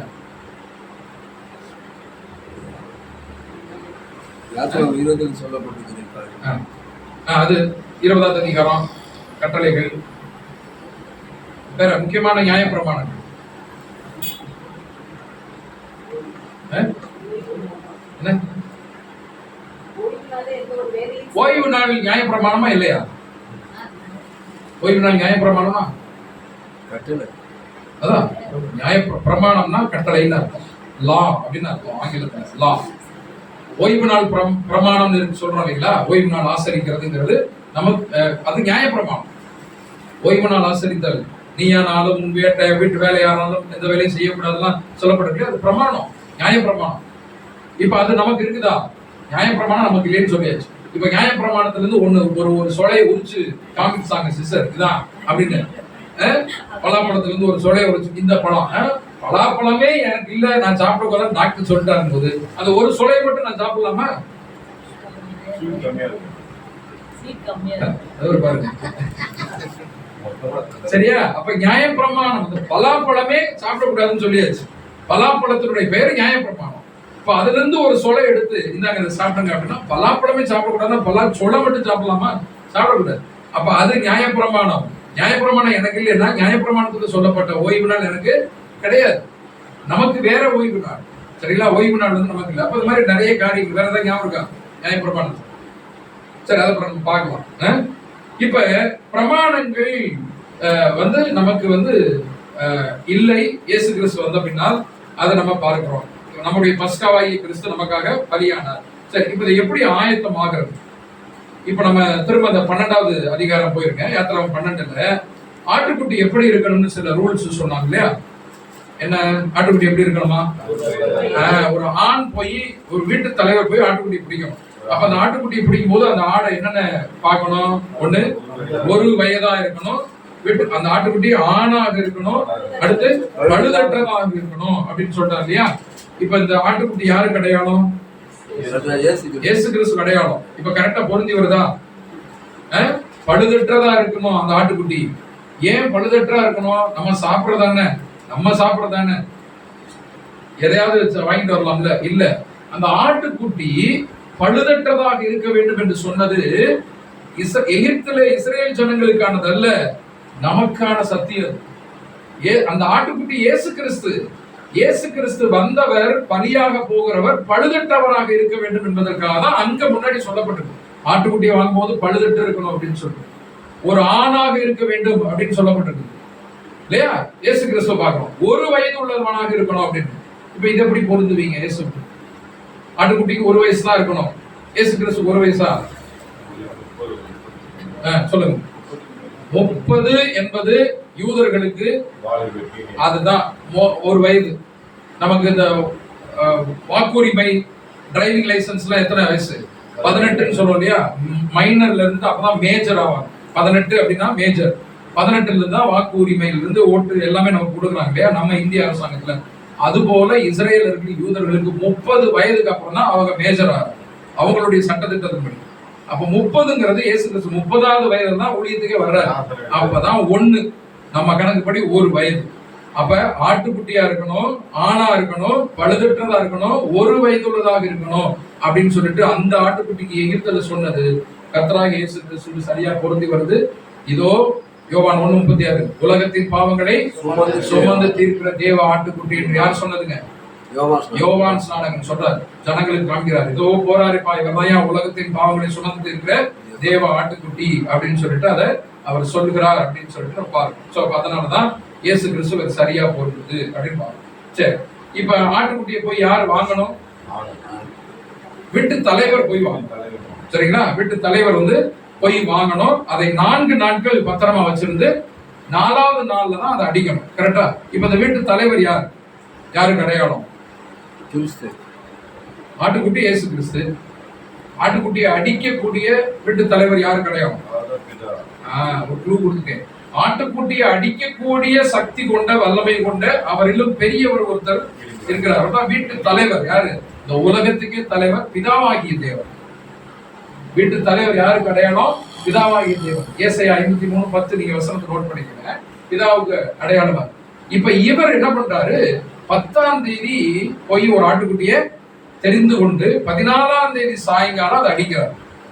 3.5 நாள் கழிச்சு, யாருக்குறைய 4 நாள் கழிச்சு அதை அடிக்கிறாரு அப்படின்னு சொல்லிட்டு பாருங்க.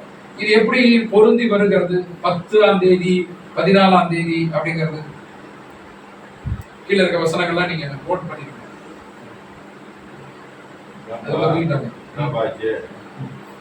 அது 3:15 வாசிங்க. 10ஆம் தேதி தெரிந்தெடுக்கப்படுகிறார் பாருங்க.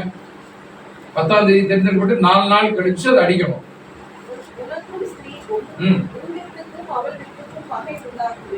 உன் வித்துக்கும் அவள் வித்துக்கும் அப்படின்னு சொன்னாங்க இல்லையா? இப்ப அவள் வித்து யாரு?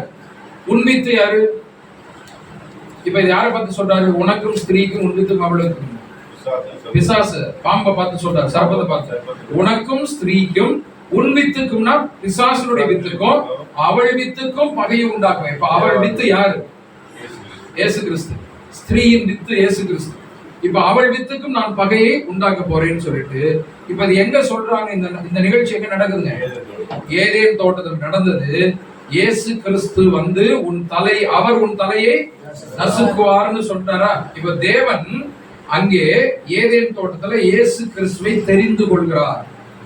எல்லாம் கவனிங்க. இயேசு கிறிஸ்து அங்க தெரிந்துட்டு இயேசு கிறிஸ்து உன் தலையை நசுக்க போறான்னு சொல்லிட்டாரு.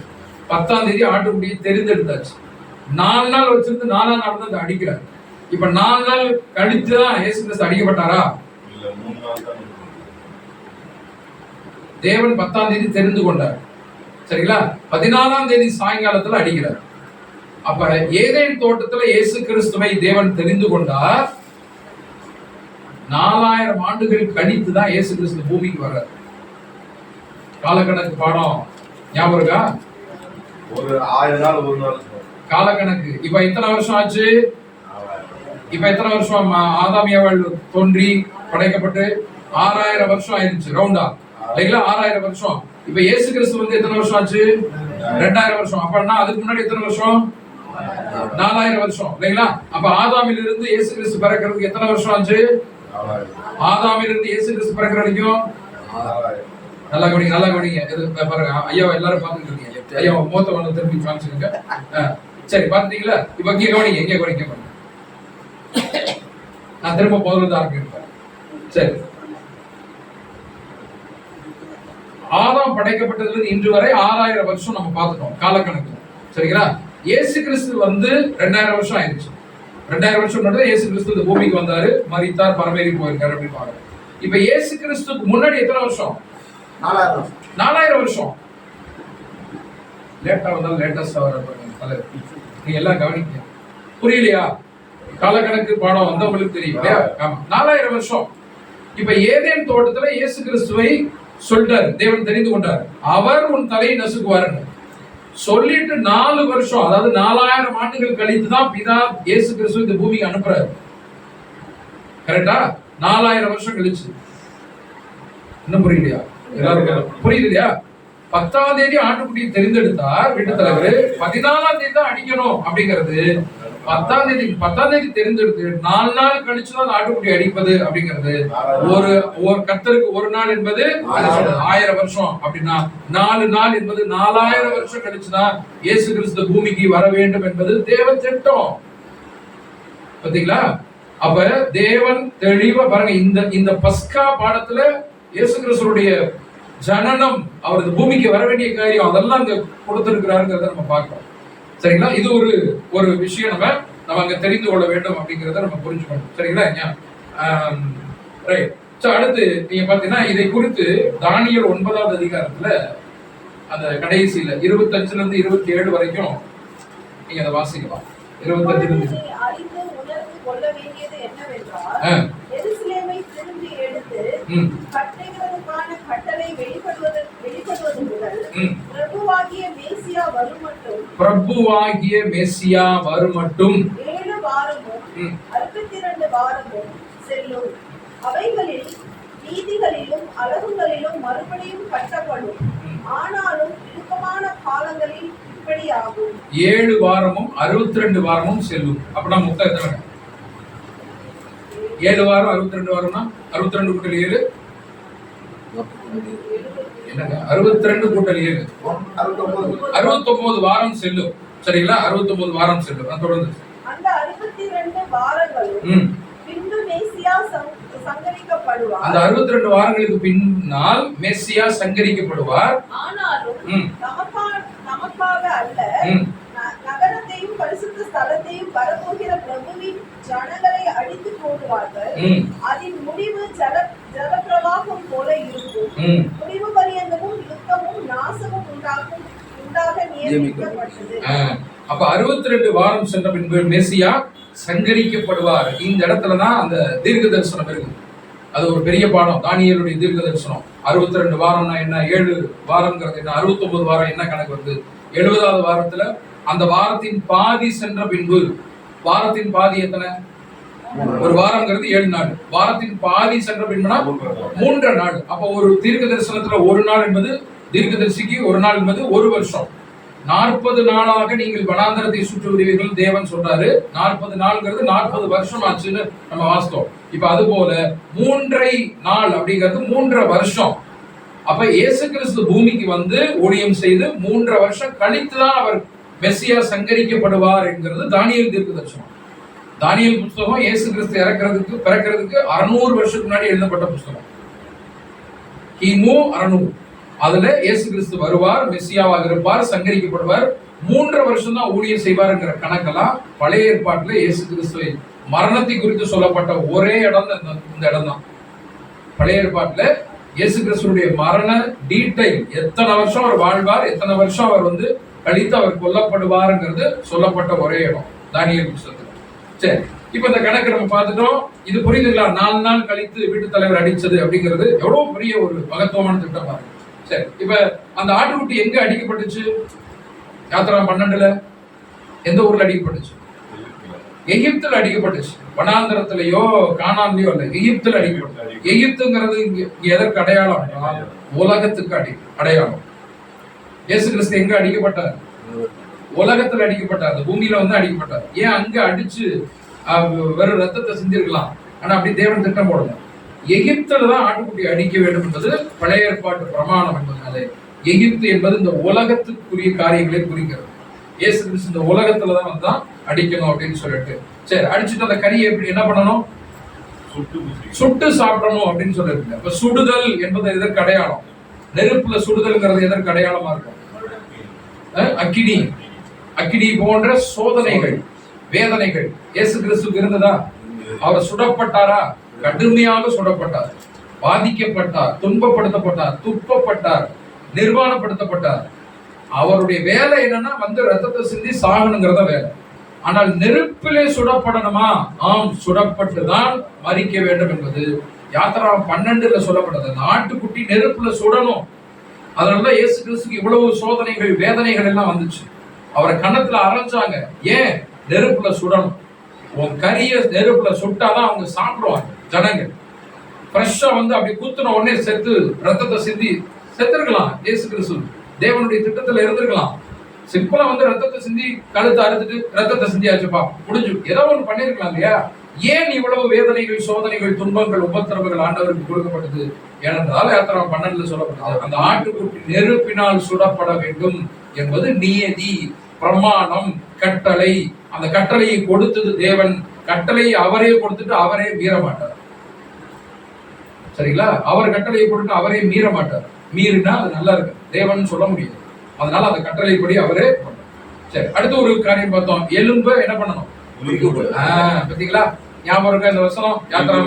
யோவான் 19:36ல எலும்பு ஒன்றும் முறிக்க கூடாது என்கிற தீர்க்க தரிசனம் நிறைவேறும்படி அவரை வந்து எலும்ப முறிக்கல. கூட இருந்த 2 கல்வர்களுடைய எலும்ப முறிச்சுட்டாங்க. உயிரோடு இருக்கிறாங்க, கால் எலும்ப முறிச்சுட்டாங்க. ஆனா ஆண்டவரை இறந்துட்டாரு அப்படிங்கறதுனால எலும்ப முறிக்காம போயிட்டாங்க. அது தீர்க்க தரிசனத்துடைய வெளிப்பாடு. சரிங்களா? யோவான் 19:36. சரிங்களா? இப்ப வாசிங்க 1 கொரிந்தியர் 5:7. நம்முடைய பஸ்காவாகிய கிறிஸ்து நமக்காக பலியானாரே. சரிங்களா? நமக்காக பலியானார் அப்படின்னு சொல்லிப்பாங்க. இப்ப மீண்டும் சொன்ன மாதிரி நமக்கும் பஸ்காவுக்கும் தொடர்பு இல்லை, ஆனால் பஸ்காவுக்கும் கிறிஸ்துவுக்கும் தொடர்பு இருக்கிறது. என்றால் பஸ்காவே அவர்தான். பஸ்கா பலியாக, ஆட்டுக்குட்டியாக பலியானவரே அவர்தான். எனக்கும் கிறிஸ்துவுக்கும் தொடர்பு இருக்குது. ஆகையால் எனக்கும் பஸ்காவுக்கும் தொடர்பு. ஓகேங்களா? நம்ம ஏற்கனவே பார்த்தோம், எனக்கு பஸ்காவுக்கும் தொடர்பு. முதல்ல சொல்லும் போது எனக்கு பஸ்காவும் தொடர்பு இல்லை. அது இஸ்ரேல் ஜனங்களுக்கு எகிப்துல அடிமையா இருந்தாங்க. அதனால தேவன் வெளியில வரும்போது இந்த பண்டிகை கொண்டாட சொன்னார். நானும் அடிமையா இருந்தேன் இல்ல, அவர்களுக்கு. ஆனா புதிய உடன்படிக்கை வந்தோடனே நான் தான் பஸ்கான்னு இயேசு கிறிஸ்து சொல்றாரு. இயேசு கிறிஸ்து யாரு? என்னுடைய ஆண்டவர், என்னுடைய ரட்சகர், என்னுடைய எஜமான். அப்ப எனக்கு இயேசு கிறிஸ்து தொடர்பு இருக்குது. அப்படி என்றால் எனக்கும் பஸ்காவுக்கும் தொடர்பு இருக்கு. இப்ப பார்த்துட்டோமா பஸ்கா பலி யாரு, ஆட்டுக்குட்டி என்ன அப்படிங்கறதெல்லாம் பார்த்துட்டோம். சரி, இப்ப அதை எப்படி ஆசரிக்கணும் அதைதான் நம்ம கடைசியா பார்த்த முடியும். இந்த பஸ்காவை எப்படி ஆசரிக்க வேண்டும்? அந்த பஸ்காவை எப்படி ஆசரிக்கணும்? கசப்பான கீரை வச்சுக்கணும், புளிப்பில்லா அப்பத்தை வச்சுக்கணும், பெல்ட் போட்டுக்கணும், கையில தடி பிடிச்சுக்கணும், செருப்பு போட்டுக்கணும். இதெல்லாம் பார்த்தோம் இல்லையா? அதான் ஆசரிக்கும் முறை. வெளியில கொண்டு போக கூடாது, உள்ள வச்சு சாப்பிடணும், அந்நியன் சாப்பிடக்கூடாது, மாலை நேரத்துல சாப்பிடணும், அப்படிலாம் பார்த்தோம் இல்லைங்களா? இரவுக்குள்ள சாப்பிடணும், அதெல்லாம் பார்த்தோம். இப்ப நாம் எப்படி இதை ஆசரிப்பது? இயேசு கிறிஸ்துடைய ரத்தம், அந்த ஆட்டுக்குடிய ரத்தம் எங்க பூசணும்? நிலைக்கால்கள்ல பூசணும். அதனாலதான் நம்ம ஊர்லயும் பழக்கம் இருக்கு. வாசல்ல பாத்தீங்கன்னா நிலைக்கால்கள்ல பூசி வச்சிருப்பாங்க, சிவப்பு கலர்ல பூசி வச்சிருப்பாங்க. குங்குமத்தை பூசி நடுவில் ஒரு பொட்டு ஒண்ணு வச்சிருப்பாங்க. எங்க இருந்து வந்துச்சு? யாத்திரை 12வது அதிகாரத்துல ரத்தத்தை நிலைக்கால்களின் மேலும் கீழும் பூசு. இத நீங்க பூசுனீங்கன்னா சங்கார தூதன் உள்ள வர மாட்டான். இதுதான் மெயின். இதுல சொல்லப்பட்டதான் நம்ம நாட்டுல இன்றும் பூசிக்கிட்டு இருக்காங்க. ஆனா அங்க பூசக்கூடாது. எங்க பூசணும்? நம்முடைய நிலைக்கால்கள் எது? இருதயத்துல பூசணும். என்னுடைய நிலைக்கால் இருதயம். மத்தேயு 12:34.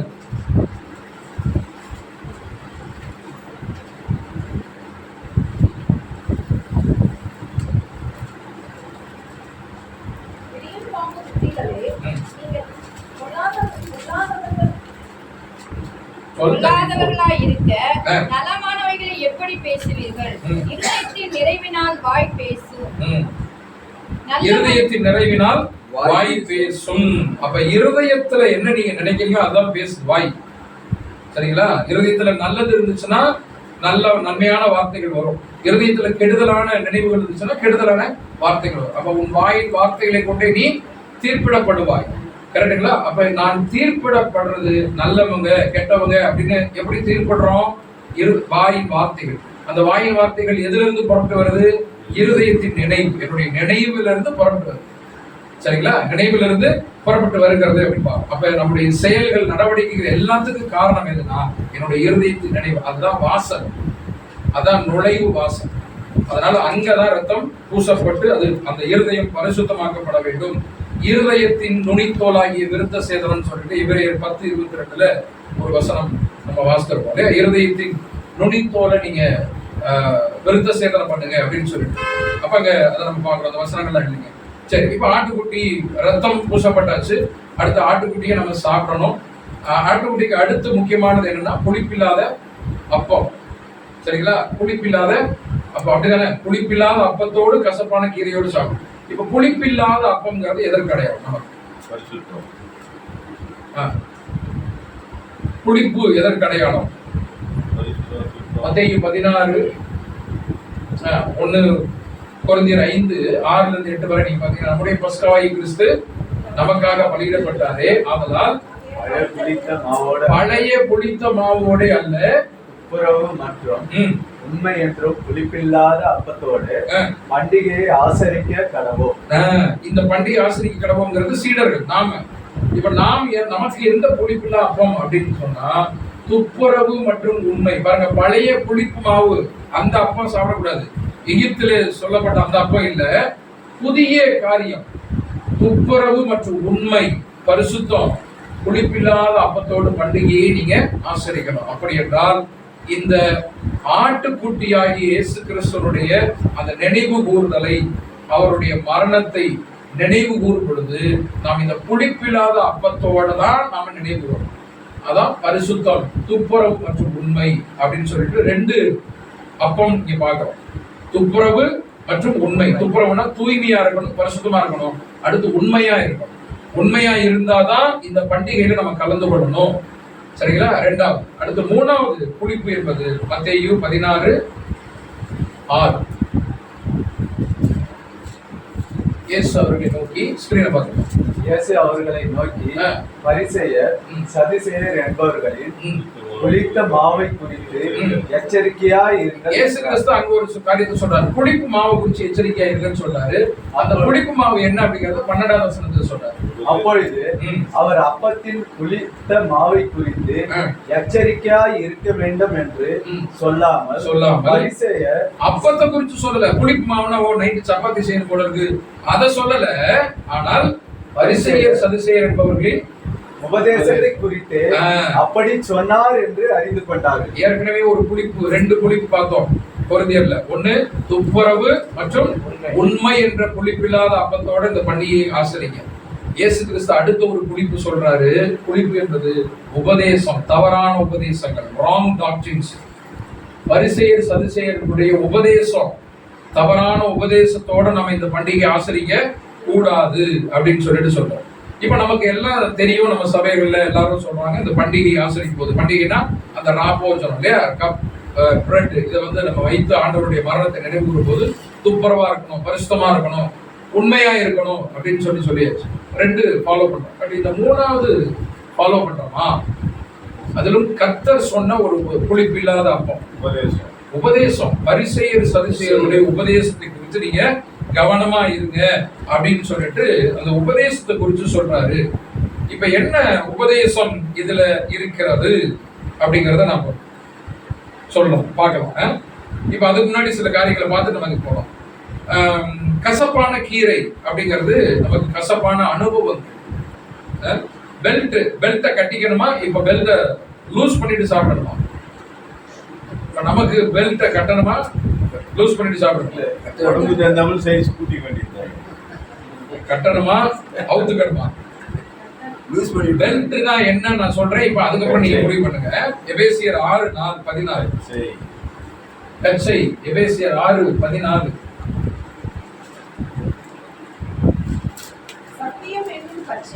சத்தியம் என்கிற கச்சை பெல்ட்டுக்கு.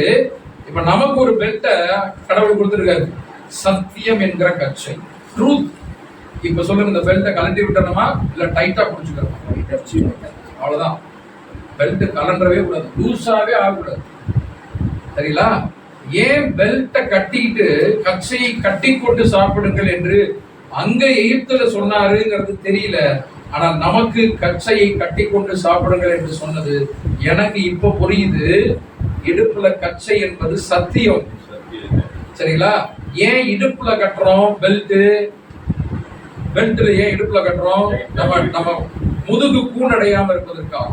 நமக்கு இந்த வண்டி ஓட்டுறதுனால பிரதர்ஸ் எல்லாம் தெரியல, வண்டி ஓட்டுறவங்க தெரியாம பேக் பெயின் வரும். அப்ப டாக்டர்கிட்ட போனீங்கன்னா ஒரு பெல்ட் ஒன்று தருவாங்க, ஹிப்புக்கு ஒரு இடுப்புக்கு ஒரு பெல்ட். இதை கட்டிட்டு தான் நீங்க வந்து போகணும் வரணும் அப்படின்னு சொல்லுவாங்க இல்லையா? ஏன்னா அந்த முதுகு வலி குறைவதற்காக, அந்த முதுகு தண்டு வளையாம இருக்கிறதுக்காக இந்த பிரச்சனைகள் எல்லாம் வந்து அந்த பெல்ட் கட்டினா.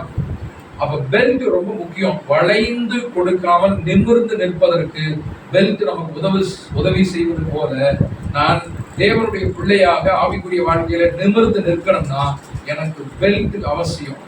அந்த பெல்ட்டுக்கு பேரு சத்தியம், ட்ரூத். சத்தியத்தை அறிவீர்கள், சத்தியம் உங்களை விடுதலையாகும். எல்லா வியாதியிலிருந்து, உபத்திரவங்களிலிருந்து விடுதலையாகும். இந்த வியாதி ஆவிக்குரிய பிடிகளில் இருந்து விடுதலையாக்குவது சத்தியம் என்கிற கட்சி. அதனாலதான் அதுதான் உங்களை விடுதலையாக்கணும். சரிங்களா? இப்ப போன பாடம் வரைக்கும், இந்த பாடம் வரைக்கும் நாம் சத்தியத்தை கேட்டதுனால இந்த உலக காரியங்கள், நாம் இதுவரைக்கும் வைத்திருந்த அந்த காரியங்கள் இருந்து விடுதலையாகிற ஒரு காரியம். அதுதான் சத்தியத்தை அறிவீர்கள், சத்தியம் உங்களை விடுதலையாக்கணும் சொன்னார். இப்ப இந்த பெல்ட் நம்ம இருக்க கட்டிக்கணும் அப்படிங்கறத நம்ம பாக்குறோம். சரி, அடுத்து தடி எதற்கு அடையாளம்? நமக்கு ஒரு தடி கொடுக்கப்பட்டுச்சு. பாதரட்சை வந்து எபேசியர் 6:15. தடி சங்கீதம் 23:4 சொல்றாங்க, உமது கோலும் உமது தடியும் என்னை தேற்றும். அதற்கு கோலும் தடியும் நமக்கு என்ன? மேய்ப்பனுக்கு கோல் தடி இருக்குது இல்லையா? அந்த கோலும் தடியும் வேற வேறையா ஒண்ணா? வேற தான். தடி என்பது ஷார்ட்டா இருக்கும், கோல் வந்து ஹைட்டா. அப்ப ரெண்டு வச்சிருப்பாரா அந்த மேய்ப்பர்? ஆடு மேய்க்கிறவர், மாடு மேய்க்கிறவர் ரெண்டு கம்பு வச்சிருப்பாரா? ஒண்ணுதான் இல்ல. கோல்லாம் கையில பிடிக்குது, அந்த ஏதாவது கொம்புல வைக்கும் போறதுக்கு அதிலே வளவா தடினா இருக்கிறது ரெண்டு வேலை செய்யுது. நான் கேட்கறது ரெண்டு கம்பு இருக்குமா? ஒரே கம்பு தான். ஒரே கம்பு ரெண்டு வேலையை செய்யும். ஆமா, கரெக்டுங்களா? ஒரே கம்பு தான் வச்சிருப்பாரு. நம்ம பார்த்துருக்கோம் இல்லைங்களா? ஒரு வளைந்து ஒரு கொடை கம்பி மாதிரி இப்படி வளைஞ்சிருக்கும். சோ கோலும் ஒரு தடியும் அப்படிங்கிறது என்னது? தடி அப்படிங்கிறது இப்படி திருப்பிட்டு இந்த வளைஞ்சு இருக்கக்கூடிய பகுதியை கையில பிடிச்சிட்டு ஏதாவது மிருகம் வந்துச்சுன்னா, ஆட்டுக்குட்டி குடி வந்துச்சுன்னா அடிக்கிறதுக்காக. சரிங்களா? தடி. கோல் எதற்கு? இப்படி வளைந்து இருக்கக்கூடிய அந்த பகுதி, மேல இருக்கக்கூடிய செடி கொடிகளை அப்படி வளைத்து விட்டு என்னுடைய ஆட்டுக்கு மந்தைக்கு சாப்பாடு கொடுப்பதற்காக. அப்போ ஒரு மேய்ப்பன் கரத்துல ஒரே ஒரு தடி கோல் அதுதான் இருக்கும், ஒரே ஒரு ஸ்டிக் தான் இருக்கும். அததான் ரெண்டு வேலை செய்கிறது. சொல்ல புரியுதுங்களா? இப்படி வளைந்து இருக்கிற பகுதி இலை தடைகளை பிடித்து அதை இழுத்து விட்டு சாப்பாடு வைப்பதற்காகவும், அதை அப்படியே பின்னாடி திருப்பிட்டா கம்பா பயன்படுத்தலாம். அப்போ உங்களுக்கு கோலும் உங்களுக்கு தடியும் என்னை தேற்றுங்கிறது. நமக்கு கொடுக்கப்பட்ட கோல் தடி என்னதுங்க? வசனம். சரிங்களா? வாக்கு தத்தங்கள், வசனங்கள் எல்லாம் நமக்கு கொடுக்கப்பட்ட கோல் தடி. அப்ப கையில தடிய பிடிச்சுக்கங்க அப்படின்னு சொன்னாரு. இப்ப புரியுதா? அப்ப ஏன் தடியை பிடிச்சிட்டு சாப்பிடா? தடியை பிடிச்சிட்டு யாராவது சாப்பிடுவாங்களா இல்ல கறியை பிடிச்சிட்டு சாப்பிடுவாங்களா அப்படின்னு நினைச்சோம். இப்ப பாருங்க, தடிய கையில கீழேயே விடக்கூடாது. சரிங்களா? நீ சாப்பிடும் போது தடியை பிடிச்சுக்கங்க அப்படின்னு சொல்றாரு அப்படின்னு பாக்குறோம். சரி, இப்ப பாதரட்சை எதற்கு அடையாளம்? சமாதானத்தின் சுவிசேஷத்துக்குரிய ஆயத்தம் என்கிற பாதரட்சை. ரெடினஸ், எப்ப ரெடியா இருக்கணும். செருப்பு போட்டுட்டாலே என்ன அர்த்தம்? தலைவர் வெளியே கிளம்பினாரா அப்படின்னு பிள்ளைங்க எல்லாம் சந்தோஷப்படுவாங்க. அப்பா வெளியே போறாரா அப்படின்னு சொல்லிட்டு சில இடத்துல அம்மா வெளியே போறாங்கன்னு சந்தோஷப்படுவாங்க. அப்படி சந்தோஷப்படுகிற ஒரு நிலை அப்படின்னு சொல்லிட்டு ஒரு ஒரு ஒரு நிலை இருக்கு இல்லையா? அப்ப செருப்பு போட்டாலே ரெடி ஆயிட்டாமா அப்படின்னு சொல்லிட்டு அர்த்தம் இல்லையா? அப்ப சமாதானத்தின் சுவிசேஷத்துக்குரிய ஆயத்தம் என்கிற பாதரட்சியை எப்பொழுதும் அணிந்திருக்கணும். எத்தனை பேர் அணிஞ்சிருக்கிறோம்? ரெடியா இருக்கிறீங்களா? எதுக்கு? சமோசா சாப்பிடுறதுக்கா? ஐயா போயிட்டு வந்தாரு, வாசனை வந்தாலும் வந்துருக்கு. எதுக்கு ரெடியா இருக்கணும்? சமாதானத்தின் சுவிசேஷத்தை அறிவிக்கக்கூடிய ஆயத்தம் என்னும் பாதரட்சியை போட்டுட்டு தான் இந்த பண்டிகையில கலந்துக்கணுமா? சரிங்களா? பண்டிகை கலந்துக்கணும். ஏன் இந்த பண்டிகையில நீங்க கலந்து கொள்ளும் போது உங்க பிள்ளைங்க கேட்பாங்க, வாஸ்தவமா இந்த ஆராதனையின் கருத்து என்னவென்று உங்கள் பிள்ளைகள் கேட்டால் இந்த காரியத்தை சொல்லுங்கன்னு சொல்லிட்டாங்க. பாஸ்கோ இல்லைங்களா? 12 அதே போல இந்த பண்டிகையை இயேசு கிறிஸ்துவோட மரணத்தை நினைவு கூறுகிற இந்த பண்டிகை குறித்து ஏன் இப்படி செய்றீங்க, ஏன் இந்த நேரத்துல இப்படி செய்றீங்க அப்படின்னு சொல்லி உங்க பிள்ளைங்க கேட்டாங்கன்னா நீங்க சொல்ல வேண்டும். நீங்க சொல்லணும், இதெல்லாம் இது என்னை அடிமைத்தன இடத்துல இருந்து, எகிப்து வாய்ந்த அடிமைத்தனத்திலிருந்து என்னை விடுதலையாக்குவதற்காக அடிக்கப்பட்ட ஒரே ஆட்டுக்குட்டி இயேசு கிறிஸ்து. அவருடைய மரணத்தை நினைவு கூறுவதற்காக நான் இதை செய்கிறேன் அப்படின்னு சொல்லிட்டு. சரியா? சரி, இப்ப இதெல்லாம் யாருக்காக, எதற்காக? அங்க அந்த ஆட்டுக்குட்டியை அடிச்சு ரத்தத்தை பூசி அந்த கறியை சாப்பிடலன்னா என்ன நடக்கும்? சங்காரம், மரண தூதன் உள்ள வந்துடுவார். சங்கார தூதன் உள்ள வந்துடுவார். ஆட்டுக்குட்டியை 4 ஆட்டுக்குட்டியெல்லாம் பிடிக்க மாட்டேன், யாரு காசு கொடுத்து வாங்குறது இருக்கிற விலைவாசிக்கு அப்படின்னு விட்டீங்கன்னா சங்கார தூதன் உள்ள வந்து அடிச்சிருவான். மரணம். யாரு மறிப்பா? அந்த வீட்டுல யாரு மறிப்பா? தலைப்பிள்ளைகள் சங்காரம்.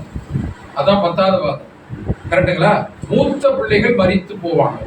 இப்ப ஆட்டுக்குட்டி அடிக்கப்பட்டு ரத்தம் பூசப்பட்டதுனால எந்த பிள்ளை காக்கப்படுகிறது? மூத்த பிள்ளை தான் காக்கப்படுகிறது. அன்பானவர்களை நல்லா கவனிங்க. மூத்த பிள்ளை காக்கப்படுகிறது. 2வது பிள்ளை எனக்கு இருக்கலாம், 3வது பிள்ளை இருக்கலாம், என்னுடைய கணவன், மனைவி, பெற்றோர்கள், பிள்ளைகள், பேர பிள்ளைகள் எல்லாம் இருக்கலாம். அவர்கள் எல்லாரும் ஆட்டுக்குட்டி அடிக்கப்படவில்லை என்றாலும் உயிரோடு இருப்பார்கள். ஆனால் ஆட்டுக்குட்டி அடிக்கப்படவில்லை என்று சொன்னால் என் மூத்த பிள்ளை உயிரோடு இருக்க மாட்டான்.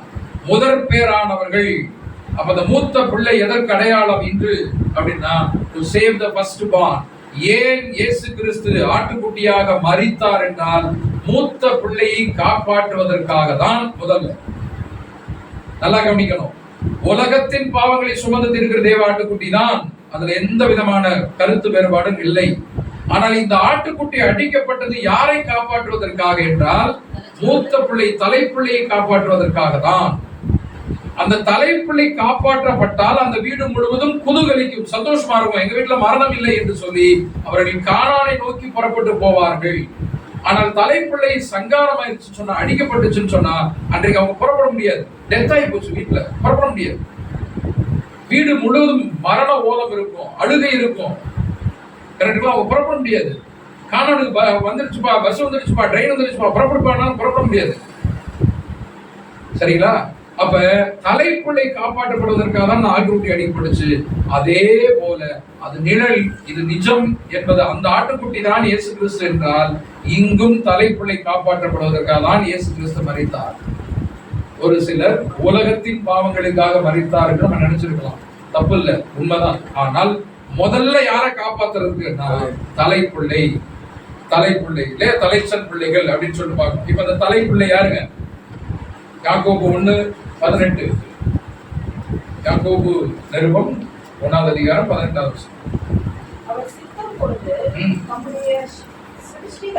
தம்முடைய சிருஷ்டிகளில் தான் படைத்த அத்தனை சிருஷ்டிகளில் நாம் முதற் பலன்களாவதற்கு, நாம் முதற் பிறந்தவர்களாக இருப்பதற்கு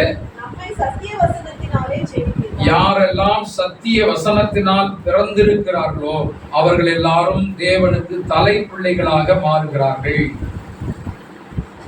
நாம் அவர் சிருஷ்டித்த சிருஷ்டிகளில் முதற் பேரானவதற்காக நம்மை சத்திய வசனத்தினால் ஜனிப்பிக்கிறார். யாரெல்லாம் சத்தியத்தால் பிறந்திருக்கிறார்களோ, ஜனிப்பிக்கப்பட்டிருக்கிறார்களோ அவர்கள் எல்லோரும் தேவனுடைய முதற் பிள்ளைகளாக மாறுகிறார்கள். இப்ப தேவனுடைய முதல் பிள்ளைகளாக மாறின ஒரு கூட்ட ஜனத்தை அவர் ரட்சிப்பதற்காக காப்பாற்றுவதற்காக தான் இயேசு கிறிஸ்துடைய மரணம்.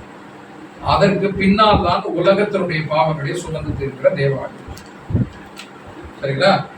எபேசியர் 5:27.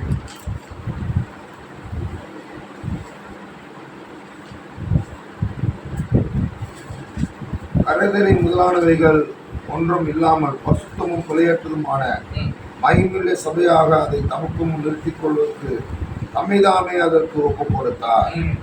மகிமையுள்ள சபையாக நிறுத்திக் கொள்வதற்காக தம்மை தாமே ஒரு ஒப்பு கொடுத்தார். 1 யோவான் 2:2. நம்முடைய பாவங்களை நிவர்த்தி செய்கிற கிருபாதார பலி அவரே. நம்முடைய பாவங்களை மாத்திரமல்ல, நம்முடைய பாவங்களை நிவர்த்தி செய்கிற கிருபாதார பலி ஒண்ணு. அடுத்து நம்முடைய பாவங்களை மட்டுமல்ல, சர்வலோகத்தின் பாவங்கள். இரண்டாவது தான் சர்வலோகத்தின் பாவம். முதல்ல நம்முடைய பாவங்கள். அந்த நம்முடைய பாவங்கள் யாரு யோவான் சொல்றாருன்னா சபை. நம்முடைய பாவங்களை, அதுதான் முதற் பிறந்தவர்கள், முதற் பேரானவர்கள்.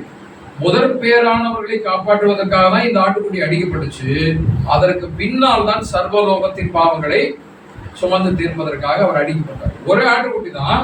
ஆனா 2 ரீசனுக்காக. முதல்ல யாருக்கு அப்படின்னா மூத்த பிள்ளையை காப்பாற்ற. அங்க அப்படிதான் நடந்துச்சு எகிப்துல. யாத்திராகமம் 12 வாசித்தோம் இல்லைங்களா? முதற் பிள்ளையை காப்பாற்றுவதற்காக தான் அந்த ஆட்டுக்குட்டி அடிக்கப்படணும். ஆனா அந்த ஆட்டுக்குட்டி அடிக்கப்படலைன்னா இஸ்ரேல் ஜனங்கள் புறப்பட முடியாது. அப்ப நீங்க எல்லாம் புறப்படணும். எகிப்துல இருந்து அடிமைத்தன வீடாகிய எகிப்துல இருந்து நீங்க கானானுக்கு போகணும்னா நீங்க ஆட்டுக்குட்டி அடிக்கணும்னு சொல்லப்பட்டாச்சு. ஆனால் அந்த ஆட்டுக்குட்டி அடிக்கப்பட்டது மூத்த பிள்ளை சந்தோஷமா இருக்கும், உயிரோடு. அப்ப அப்பாவை காட்டிலும் 2வது பிள்ளையை காட்டிலும் அம்மாவை காட்டிலும் யார் ரொம்ப சந்தோஷமா இருப்பா? எந்த பிள்ளை ரொம்ப சந்தோஷமா இருக்கும்? மூத்த பிள்ளை. ஏன்னா அப்பாடா என் உயிர் காப்பாற்றப்பட்டுச்சு, இந்த ஆட்டுக்குட்டியினாலதான் என் உயிர் காப்பாற்றப்பட்டுச்சு என்று சொல்லி அந்த 4 நாட்கள் அந்த வீட்டுல வளர்ந்துருக்குல்ல அந்த ஆட்டுக்குட்டி. 10ஆம் தேதி ஆட்டுக்குட்டி அப்பா வாங்கினாரு, 14ஆம் தேதி வரைக்கும் ஆட்டுக்குட்டி வளர்ந்து. அப்ப அந்த மூத்த பிள்ளை அந்த அப்ப வீட்டுல இருக்கும்போது அந்த ஆட்டுக்குட்டியினுடைய அருமை தெரியாது. ஆனால் அடிக்கப்பட்ட பின்னால் ஐயோ பக்கத்து வீட்டுல மூத்த பிள்ளைல இருந்துச்சு, எந்த வீட்டுல இருந்துச்சு, எந்த வீட்டுல இருந்துச்சு, ஏன் இப்ப நம்ம வீட்டுல மட்டும் ஏன் சாகல? மூத்த பிள்ளையாகி நான் ஏன் சாகல? இந்த ஆட்டுக்குட்டி அடிக்கப்பட்டால்தான். எந்த ஆட்டுக்குட்டி? இப்ப நம்ம வீட்டுல 4 நாள் இருந்துச்சு, அந்த ஆட்டுக்குட்டி ஐயோ நம்ம மிஸ் பண்ணிட்டோமேன்னு சொல்லிட்டு அந்த ஆட்டுக்குட்டி மேல இன்னும் அளவு கடந்த பாசத்தையும் நேசத்தையும் கண்ணீரையும் காணிக்கையாக வருவாங்க அந்த மூத்த பிள்ளை. அப்பா அழுக மாட்டாரு, அம்மா அழுக மாட்டாங்க, பிள்ளைங்க பாசத்துல அழுவாங்க. ஆனால் அவர்கள் எல்லாரை காட்டிலும் அதிகபட்சமாக யார் கடமைப்பட்டது இந்த ஆட்டுக்குட்டினா மூத்த பிள்ளை. அதனாலதான் இந்த உலகத்தின் பாவங்கள் அது இருக்கட்டும், ஆனால் மூத்த பிள்ளையாக நீங்களும் நானும் நமக்காக அடிக்கப்பட்ட இந்த ஆட்டுக்குட்டியை அவ்வளவு அதிகமாக நம்ம நேசிக்க கடமைப்பட்டவர். ஏன்னா நான் அடிக்கப்பட வேண்டிய இடத்திலே அவர் அடிக்கப்பட்டார், நான் பலியாக வேண்டிய இடத்துல அவர் பலியானார், என்னுடைய பாவங்கள் சாபங்களுக்காக அவர் பலியானார் என்றால் அது எவ்வளவு ஒரு வெளியேறப்பட்ட ஒரு காரியம்.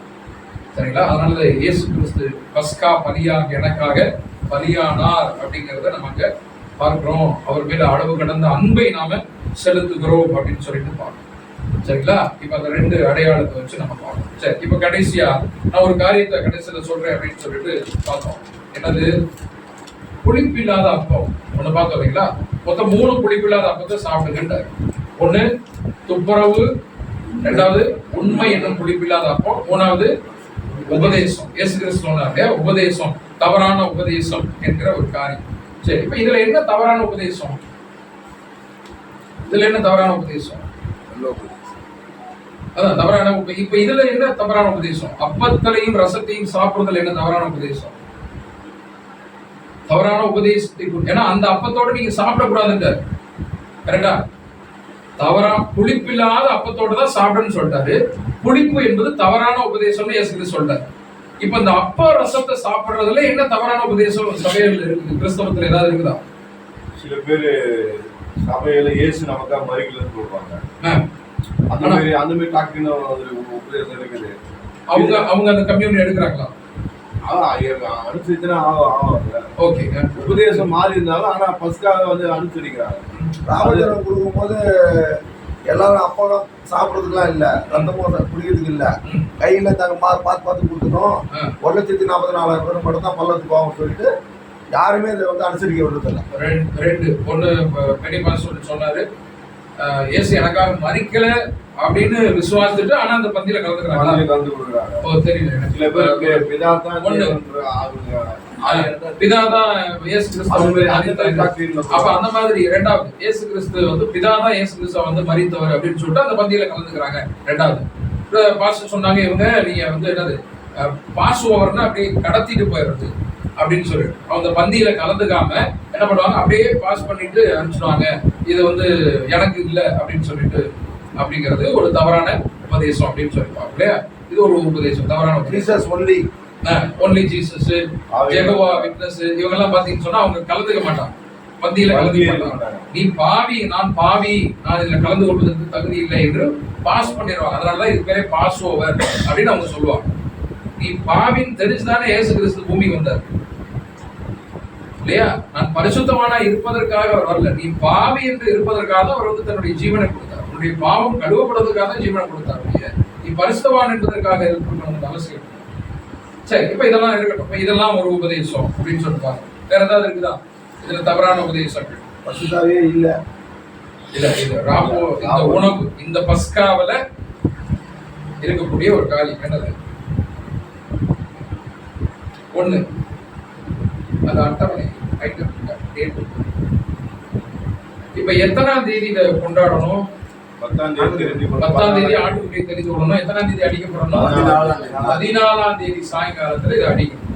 14ஆம் தேதி சாயங்காலத்துல இஸ்ரேலர்கள் கொண்டாடினாங்களா? வேற ஏதாவது நாள்ல இதை கொண்டாடினாங்க? 15ஆம் தேதி கொண்டாடினாங்களா? 16ஆம் தேதி 14ஆம் தேதி சாயங்காலத்துல கொண்டாடினாங்க. ரைட்டுங்களா? சரி, இப்ப பாருங்க இதுல நிசான் மாதம் ஆபிப் மாதம் 13ஆம் தேதி சாயங்காலம் 6 மணி. கோடு போட்டுக்கிறதுனா இரவு 9 மணி, இரவு 12 மணி, நடுராத்திரி 12 மணி, அதிகாலை 3 மணி, காலையில 6 மணி. காலையில 6 மணி அதுக்கப்புறம் 6, 12, 3 வந்துருது. மாலை 6 மணி. எத்தனாம் தேதி? 13ஆம் தேதி மாலை 6 மணி. இஸ்ரேல்ல யூதர்களுடைய கேலண்டர் படி ஒவ்வொரு நாளும் எப்ப ஆரம்பிக்குது தெரியுமா? சாயங்காலம் 6 மணிக்கு தான் ஒரு நாள் ஆரம்பிக்கும். இப்ப நமக்கு 5 மணிக்கு என்ன தேதி? என்ன தேதி? 15. இன்னைக்கு தேதி 15. மாலை 5 மணிக்கு 15 தான், 7 மணிக்கு 15 தான். ஆனா அவங்களுக்கு மாலை 5 மணிக்கு 15, 6 மணிக்கு மேல 16 ஆரம்பிச்சு. அவங்களுக்கு மாலை டு மாலை தான் அவங்களுக்கு நாள் ஆரம்பிக்கும். ஏன்னா அவங்க சந்திரனை மையமாக கொண்ட கேலண்டரை ஃபாலோ பண்றாங்க. நம்ம ஏற்கனவே பார்த்தோம், இஸ்லாமியர்களும் யூதர்களும் பாத்தீங்கன்னா சந்திரனை மையமாக கொண்ட கேலண்டர், நம்ம தான் சூரியனை மையமாக கொண்ட கேலண்டர். கரெக்டுங்களா? இப்ப நமக்கு நாள் எப்ப ஆரம்பிக்குது? நமக்கு 12 மணிக்கு ஆரம்பிக்குது. நம்ம சூரியனை மையமாக கொண்ட கேலண்டர் வரும். 12 மணிக்கு எப்படி நாள் ஆரம்பிக்கும்? சூரியன் எத்தனை மணிக்கு உதிக்குது? அவங்களுக்கு சந்திரனை மையமாக கொண்ட கேலண்டர். சந்திரன் வரும்பொழுது ஒரு நாள் ஆரம்பிக்குதுன்னு வச்சுட்டாங்க. கரெக்டா தப்பா? கரெக்ட். இஸ்லாமியர்களும் யூதர்களும் நிலா வருது, சந்திரன் வந்தப்ப எங்களுக்கு நாள் ஆரம்பிக்குது. இப்ப நம்ம எல்லாம் உலகம் எல்லாம் சூரியனை மையமாக கொண்ட கேலண்டர் ஃபாலோ பண்றோம். அப்ப சூரியன் ஆரம்பிக்கும் போதுதான் நமக்கு நாள் ஆரம்பிக்கணும். சூரியன் எத்தனை மணிக்கு வருது? காலையில ஒரு 6 மணிக்கு தான் நமக்கு நாள் ஆரம்பிக்கணும். ஆனா நமக்கு எத்தனை மணிக்கு ஆரம்பிக்குது ஒரு நாள்? அதுலயே முடிஞ்சு வச்சு கதை. நம்மளுடைய கேலண்டரே தப்பு. ஆனா சும்மா அப்படி வச்சுட்டு இருக்கோம். சும்மா 12 மணிக்கு அப்படி வந்து உலகமே ஃபாலோ பண்ணிக்கிட்டு இருக்கு அப்படின்னு சொல்லிட்டு ரோமர்கள் எழுதி கொடுத்த கேலண்டரை நம்மளும் ஃபாலோ பண்ணிக்கிட்டு. ஒண்ணு சூரியனை மையப்படுத்திய கேலண்டர்னா காலை 6 மணிக்கு ஒன்று ஆரம்பிக்கணும். புத்தாண்டு கொண்டாட்டம் நம்ம நைட்டு 12 மணிக்கு வரணும். வரல அவ்வளவுதான், இந்த வருஷமே உனக்கு நாசமா போயிருங்கிறது. 12 மணி ஒரு நாளே கிடையாது. 12:01 நாள் ஆரம்பிக்குது.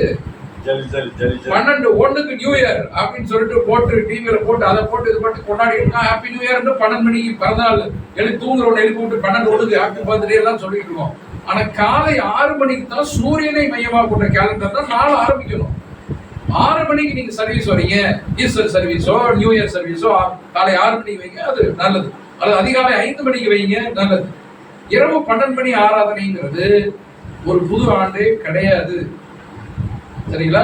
ஒரு ஒரு புளிப்பு யோசிங்க, இதை குறிச்சு யோசிங்க. இந்த பாடம் இல்லை, பட் யோசிங்க. சரிங்களா?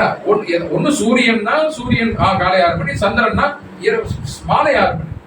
நம்ம ரெண்டுமே இல்லாம நைட்டு 12 மணிக்கு வச்சு கொண்டாடிட்டு இருக்கோம். சரிங்களா? இதெல்லாம் சும்மா நம்ம வைத்துக் கொள்கிற கொண்டாட்டம், ரைட்? ஓகே, சரி. இப்ப யூதர்களுக்கு மாலை 6 மணிக்கு ஆரம்பிக்குது. இப்ப 13ஆம் தேதி முடியுது. எங்க முடியுது? 13ஆம் தேதி 6 மணி, சாயங்காலம் 6 மணியோட முடியுது.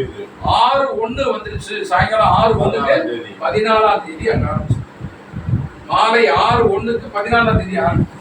14ஆம் தேதி இரவு 9 மணி, 12 மணி, 3 மணி இரவு. 14ஆம் தேதி காலை 6 மணி, 12 மணி, 3 மணி, திரும்ப மாலை 6 மணி வரைக்கும் 14ஆம் தேதி. 6:01க்கு அப்புறம் 15ஆம் தேதி ஆரம்பிச்சு. 15ஆம் தேதி. இது புரியுதுங்களா? இந்த கேலண்டர் புரியுதா? யாருக்காவது புரியாம இருக்கா? இது புரியுதுங்களா? சரி. இப்ப ஆட்டுக்குட்டி எப்ப அடிக்கணும்? 14ஆம் தேதி சாயங்காலம் வரைக்கும் நீங்க ஆட்டுக்குட்டி. 10ஆம் தேதி குடிச்சுக்கணும். 14ஆம் தேதி சாயங்காலம் வரைக்கும். இப்ப 14ஆம் தேதி சாயங்காலம் எது யூதர்களுக்கு? 6 மணி. எந்த 6 மணி? முதல் 6 மணியா, ரெண்டாவது 6 மணி? ரெண்டாவது 6 மணி. 14ஆம் தேதி சாயங்காலம்னா இங்கதான் சாயங்காலம். இங்க ஏதாவது சாயங்காலம் வருமா? இங்க சாஞ்சதுக்கு அப்புறம் தான் காலமே ஆரம்பிக்குது. 14ஆம் தேதி ஆரம்பிக்குது. 6:01க்கு தான் காலம் ஆரம்பிக்குது. சரிங்களா? நம்ம சொன்ன ஆரம்பத்துல சாயும் காலங்கிறது 3 to 6 தான். சயின்ஸ் படி, சூரியன் படி 3 to 6 தான். அப்படி என்றால் 14ஆம் தேதி சாயங்காலம் வரை வைத்திருந்து சாயங்காலத்தில் அதை அடி, அந்த இரவிலே அதை பூசி. இதுதான் பிரமாணம். இப்ப ஆட்டுக்குட்டி எங்க அடிக்கப்படணும் அப்படின்னா இந்த சாயங்காலத்துல அடிக்கப்படணும். 6 மணி. 3 to 6 இந்த இடத்துல அடிக்கப்படணும் ஆட்டுக்குட்டி. எங்க யாத்திரா 12ல எகிப்துல இங்கதான் அடிக்கப்பட்டுச்சு. அன்று இரவு அதை புசிக்கணும். இரவு 6:01னா 15ஆம் தேதி ஆகுது. இரவுக்குள்ள இரவு முழுக்க நீ வச்சிருந்து புசிக்கலாம். அதுல ஒன்றையும் மீதி வைக்க கூடாது. மீதம் இருந்துச்சுன்னா நீ நெருப்புல சுற்றணும். அந்த இரவு முடிஞ்சு விடியற் காலத்துல அதிகாலையில நீ எகிப்துல இருந்து புறப்படணும். 15ஆம் தேதி காலையில அவங்க புறப்படுறாங்க. இஸ்ரேல் ஜனங்கள் எகிப்துல இருந்து புறப்படுறாங்க. அடியடியாக புறப்படுறாங்க. பொருட்கள்லாம் கொள்ளை அடிச்சுட்டு அவங்க புறப்படுறாங்க. இதுதான் 12ஆவது அதிகாரத்துல நம்ம பார்க்கணும். சரி. இப்ப இந்த கால வரிசையின் அடிப்படையில் வருஷம் பூரா அவங்க கொண்டாடி வந்தவங்க இயேசு கிறிஸ்து காலகட்டம் வரைக்கும் கொண்டாடுறாங்க. 14ஆம் தேதி சாயங்காலத்தை ஆட்டுக்குட்டி அடிக்கிறாங்க. இரவுல அடிச்சு சாப்பிடுறாங்க. அதுக்கப்புறம் வேற எப்பயுமே. இன்னொரு குறிப்பு ஒன்று, ஒருவேளை பிரயாணம் போயிட்டு திரும்பி வர முடியல, அல்லது 14ஆம் தேதி ஒரு டெத் ஆயிடுச்சு, 13ஆம் தேதி வீட்டுல ஒரு டெத் ஆயிடுச்சு என்றால் நீங்கள் அடுத்த மாதம் 14ஆம் தேதி இந்த பண்டிகையை கொண்டாடணும். ஒரு பிரமாணம் இருக்குது. சரிங்களா?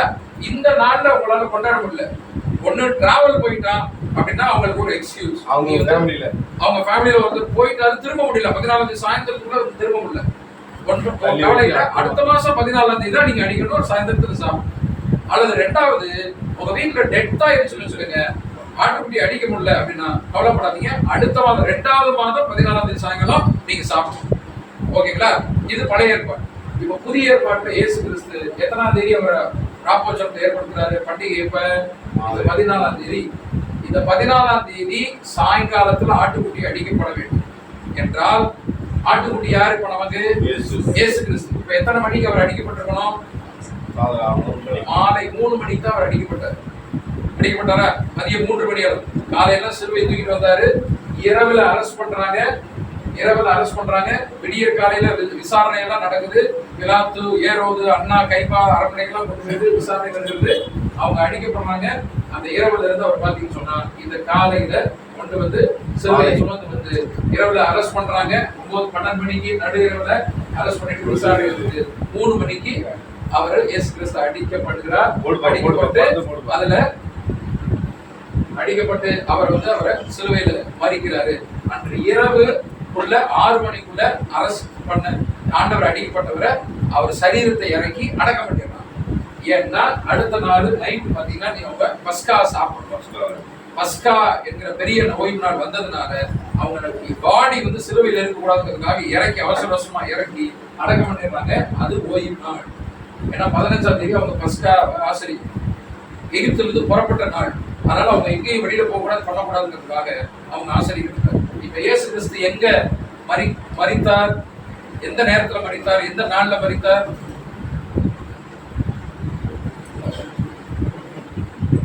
எந்த நாள்ல அவர் மரித்தார்? ஏன் மரிக்கணும்? இயேசு கிறிஸ்து 14ஆம் தேதி ஏன் மரிக்கணும்? 14ஆம் தேதி சாயங்காலத்துல தான் அந்த ஆட்டுக்குட்டி அடிக்கப்படும். அந்த பிரமாணத்தை நிறைவேற்றுவதற்காக தான் இயேசு கிறிஸ்து வந்தார். நமக்கு பிரமாணம் இல்ல, ஆனால் அவருக்கு பிரமாணம் இருந்தது. நியாய பிரமாணத்தை நிறைவேற்றவே வந்தேன். அப்ப நியாய பிரமாணம் 3 மணிக்கு ஆட்டுக்குட்டி அடிக்கப்பட வேண்டியது பிரமாணம், தேவன் கொடுத்த பிரமாணம். இப்ப ஆட்டுக்குட்டி மாறிடுச்சு. இப்ப மனுஷன் தான் ஆட்டுக்குட்டி, இயேசு கிறிஸ்து தான் ஆட்டுக்குட்டி. அதே 3 மணிக்கு அவர் அடிக்கப்பட்டார். எத்தனாம் தேதி? 14ஆம் தேதி. எந்த மாசம்? நிசான் மாதம் 14ஆம் தேதி மாலை 5 நேரம் ஆகிற போதுதான் இயேசு கிறிஸ்து மரித்தார். சரிங்களா? இயேசு கிறிஸ்து மரித்தார். இப்ப இந்த வருஷம் நிசான் மாதம் 14ஆம் தேதி சாயங்காலத்துல தான் இயேசு கிறிஸ்துடைய மரண நாள். அப்படிதானே? அதே நாள் சாயங்காலத்துல தான் இஸ்ரேல் ஜனங்கள் பஸ்கா ஆசரிச்சாங்க. அந்த ஆசரிக்கும் போது ஆண்டவர் சொல்றாரு, இனிமே என்னை நினைவு கூறும்படி இதை ஆசரிப்பான்னு. அப்ப அதே 14ஆம் தேதி சாயங்காலத்துல சீடர்கள் எல்லாம் உட்கார்ந்து இயேசு கிறிஸ்துடைய மரணத்தை நினைவு கூர்ந்து ஒவ்வொரு ஆண்டும் அதை ஆசரித்தார்கள். ஒவ்வொரு ஆண்டும் அதை ஆசரித்தாங்க. இன்று வரை ஆசரித்துக் கொண்டிருக்கிறார் என்றால் இயேசு கிறிஸ்துடைய மரணத்தை நினைவு கூர்வது என்னைக்கு நினைவு கூறணும்? என்னைக்கு நினைவு கூற சொன்னார்? 14ஆம் தேதி. நிசான் மாதம் 14ஆம் தேதி தான் ஆட்டுக்குட்டி அடிக்கப்பட்டது.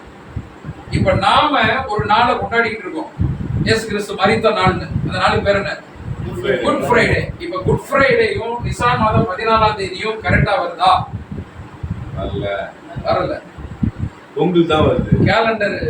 கேலண்டர்ல பாருங்க, நிசான் மாதம் 14ஆம் தேதி இந்த வருஷம் ஏப்ரல் மாசம் கேலண்டர்ல கூகுள்ல பாத்தீங்கன்னா. சரி, இப்ப இது குட் ஃப்ரைடே அப்படின்னு வச்சு அதை கொண்டாடும். குட் ஃப்ரைடே அப்படின்னு. இது அன்றைக்கு தான் இயேசு கிறிஸ்து மரித்தாரா? இல்ல. இயேசு கிறிஸ்து என்னைக்கு மரித்தாரு? நிசான் மாதம் 14ஆம் தேதி. ஏன்னா இஸ்ரேல் ஜனங்கள் எனக்கு தெரியும் ஏப்ரல் 18 இது இல்லையா? இப்ப நிசான் 16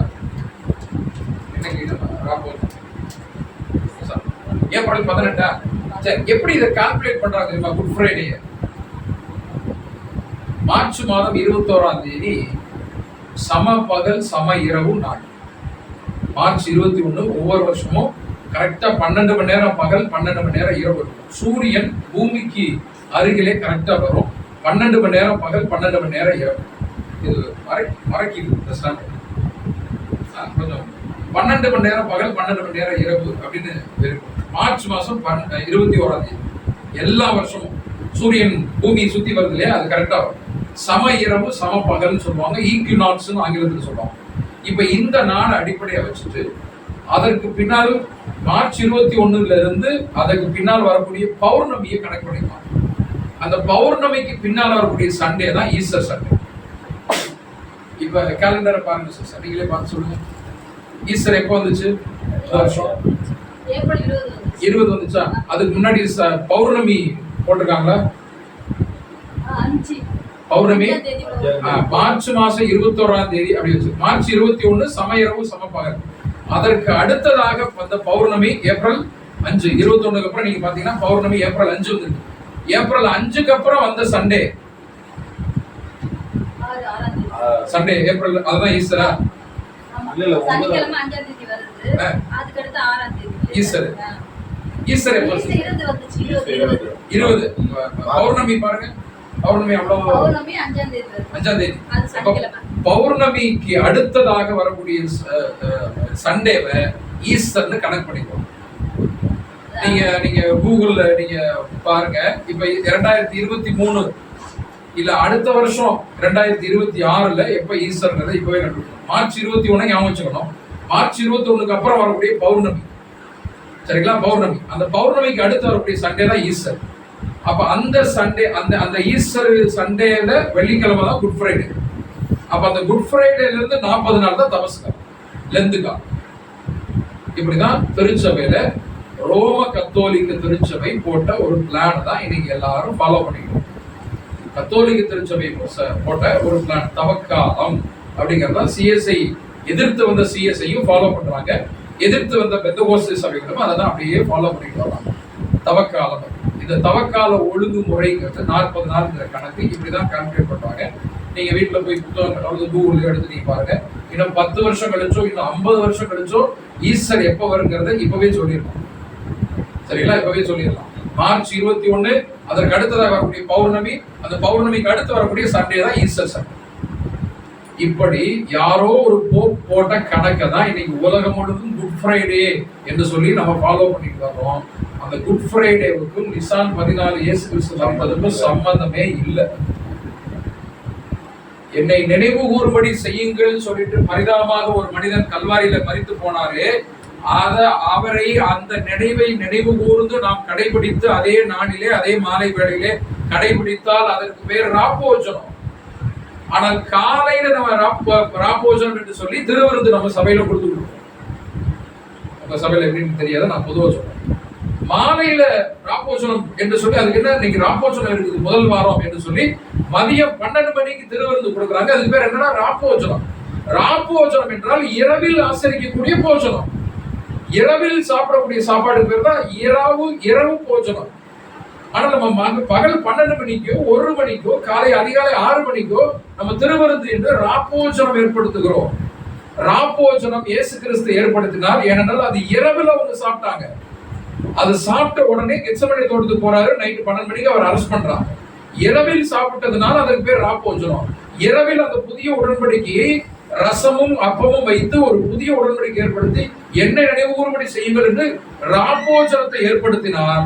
ஆனால் நம்ம கிறிஸ்தவ திருச்சபையில் அதற்கு பின்னால் வந்தவங்க பகல்ல சாப்பிட்டாலும் சரி, காலையில சாப்பிட்டாலும் சரி, சாயந்தரத்துல சாப்பிட்டாலும் சரி, ராப்போஜனம் ராப்போஜனம் ராப்போஜனம் என்று சொல்றது அந்த வார்த்தையே சரியா.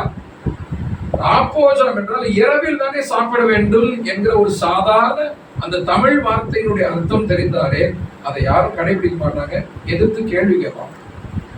ஆனா நமக்கு சொல்லிக் கொடுக்க ஆளுக்கு இப்ப அதுக்கு வேற ஒரு பேர் வைக்கிறாங்க, திருவிருந்து, ஹோலி கம்யூனியன் அப்படின்னு சொல்றாங்க. ராப்போஜனம் சொல்லல அப்படின்னா சந்தோஷம், திருவிருந்து அப்படின்னு சொல்றாங்க. இப்ப திருவிருந்துங்கிறது என்னது? நம்ம ஏற்கனவே அங்க யாத்திரா 12 சாப்பிட்டது கச்சை கட்டி கீரை ஒரு வித்தியாசமான விருந்து, அதுதான் திருவிருந்து. இப்ப அது போல நாம் சபைகளிலே கொடுக்குகிற அந்த அப்பம் ரசம் தான் திருவிருந்து, ஒரு வித்தியாசமான விருந்து. விருந்துனாலே பொதுவா இலை போட்டு சாப்பாடு, நல்ல அறுசுவை உணவு அல்லது பீஸ் எல்லாம் வச்சு சாப்பிட்றதா விருந்து. ஆனால் அங்க வெறும் இத்தனோடு ரசம், இத்தனோடு அப்பம், இதுதான் விருந்துன்னு சொல்றீங்க, இதெல்லாம் திருவிருந்துன்னு சொல்றீங்க. திருவிருந்து ஓகே, ஏன்னா வித்தியாசமான சாப்பாடு என்பதனால் அதுக்கு பேர் திருவிருந்து என்பது ஓகே, சரியான ஒரு வார்த்தை தான். ஆனால் திருவிருந்து நம்ம எப்ப சாப்பிடணும்? எத்தனாம் தேதி சாப்பிடணும்?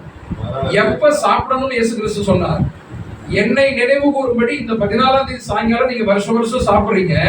ஆனால் அதே 14ஆம் தேதி சாயங்காலத்துல இனிமேல் என்னை நினைவு கூறும்படி இந்த சாப்பாடை சாப்பிடுங்க என்று சொல்லி அப்பத்தையும் திராட்சை ரசத்தையும் வைத்தாருக்கூடிய ஒவ்வொரு நாளும் நம்ம திருவிருந்து சாப்பிடணும் அப்படின்னு சொன்னாரா?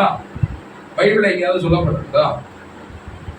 இதுதான் புளிப்பான அப்பம். அன்பாக சொல்றேன், நான் வைக்கிறேன், நீங்க யோசிக்க. புளிப்பான அப்பம் எனது தவறான உபதேசங்கள், எனது காலகாலமாக கத்தோலிக்க திருச்சபையில் சொல்லப்பட்ட காரியங்களை எல்லா சபைகளும் நீங்க ஃபாலோ பண்ணிருக்காங்க. இது மட்டும் இல்ல, இன்னும் சில காரியங்கள் நம்ம அடுத்தடுத்த சப்ஜெக்ட்ல பார்க்க போறோம். என்னென்ன காரியங்கள் நம்ம அங்க சொல்லப்பட்டதை நம்ம அப்படி யோசிக்காம செய்து கொண்டிருக்கோம், நமக்கு தெரியல.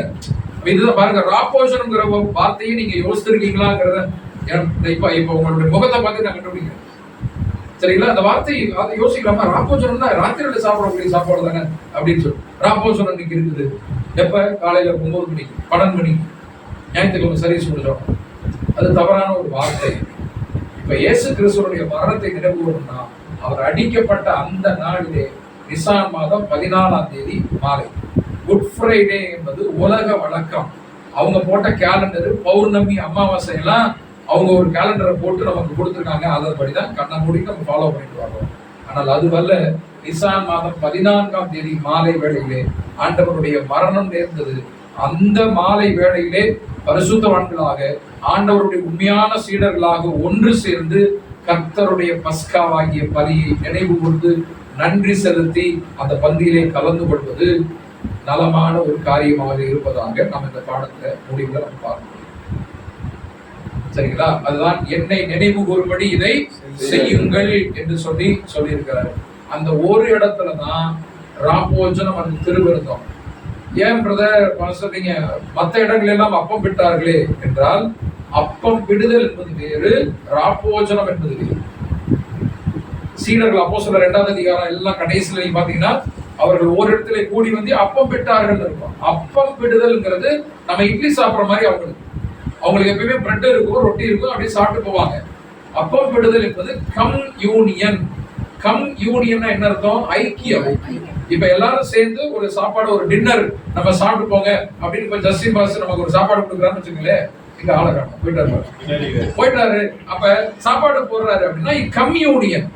கம் யூனியன் என்னது? ஐக்கியத்துக்காக நம்ம சாப்பிடுறோம். ஐக்கியத்துக்காக இப்ப முடிஞ்சோட ஒரு டிஃபன் ஸ்நாக்ஸ் கொடுக்குறாங்க, சாப்பிடுறோம். ஐக்கியத்துக்காக நீங்க என்ன வேணாலும் சாப்பிடலாம், ஃபெலோஷிப், லஞ்ச்.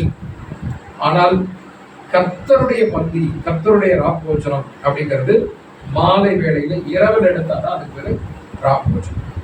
சரிங்களா? சோ அதை நம்ம தெரிந்தவர்களாக நம்ம அப்பம் விடுதல் வேறு, ராப்போஜனம் என்பது வேறு என்பதை நாம தெளிவாக புரிந்து கொள்ளணும். குட் ஃப்ரைடே என்பது நமக்கு அது சரியான நாள் அல்ல. அது ஏதோ ஒரு, ஆனா நமக்கு ஒரு லீவு கிடைக்குது, ரைட்? சந்தோஷமா சர்ச்சுக்கு போயிட்டு அப்படின்னு வந்து போயிடலாம். இது நம்ம தான் பேச முடியும், வெளியில் சொல்ல முடியும், ரைட்டா? ஆனால் ஆண்டவருடைய மரணம் நிகழ்ந்த அந்த நாள் அல்ல, நிசான் மாதம் 14ஆம் தேதி. இது எப்ப வந்துச்சு அப்படின்னா யாத்திரா பண்ணல, அங்கிருந்து வந்துச்சு. நம்ம அதான் அதனுடைய தொடர்ச்சி அப்படியே வாசிட்டு வரோம். சரிங்களா? அதை வாசிட்டு வரோம். அவர் மாற்றியது என்னை நினைவு கூறும்படி இதை செய்யுங்கள் அப்படிங்கிற ஒரு விஷயமா கூடிய, மற்றபடி வேற ஒண்ணும் இல்லை அப்படிங்கிறத நாம தெளிவாக தெரிந்து கொண்டோம். ஸோ ஒரே ஆவியை கொண்டவராக ஒரே சத்தியத்திலே நடக்க தேவன் நம்ம ஒவ்வொருவருக்கும் கிருபை செய்வாராக. 1 கொரிந்தியர் 11 வாசித்து முடிச்சிடலாம். 1 கொரிந்தியர் 11:28.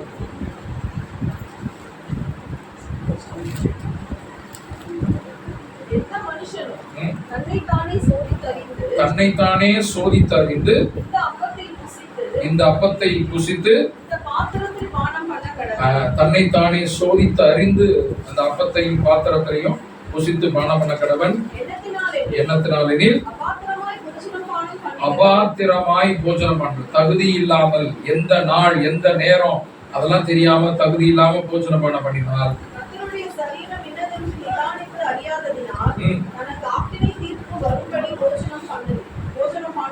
போஜனபானம் பண்ணுகிறான் அப்படின்னு சொல்லிட்டு நம்ம பார்ப்போம். சரிங்களா? சோ அது நம்மை நாமே நிதானித்து ஆராய்ந்தறிந்து, கர்த்தருடைய மரணம் நிசான் மாதம் 14ஆம் தேதி மாலை வேளையில் நிகழ்ந்தது. அதுதான் அந்த நாளை நினைவு கூர்ந்துதான் அவருடைய சீடர்கள் ராப்போஜனத்தை அனுசரித்தார்கள். ஆரம்பத்துல அனுசரிக்க வேண்டுவதுதான் அந்த யாத்திரா 12ல சொல்லப்பட்ட பஸ்கா பண்டிகை நேமமாக இருக்கும் என்பதை நினைவு கூர்ந்து, அதன் அடிப்படையில் இன்னும் சத்தியத்திலே வளர தேவன் நம்ம ஒவ்வொருவருக்கும் கிருபை தருவாராக.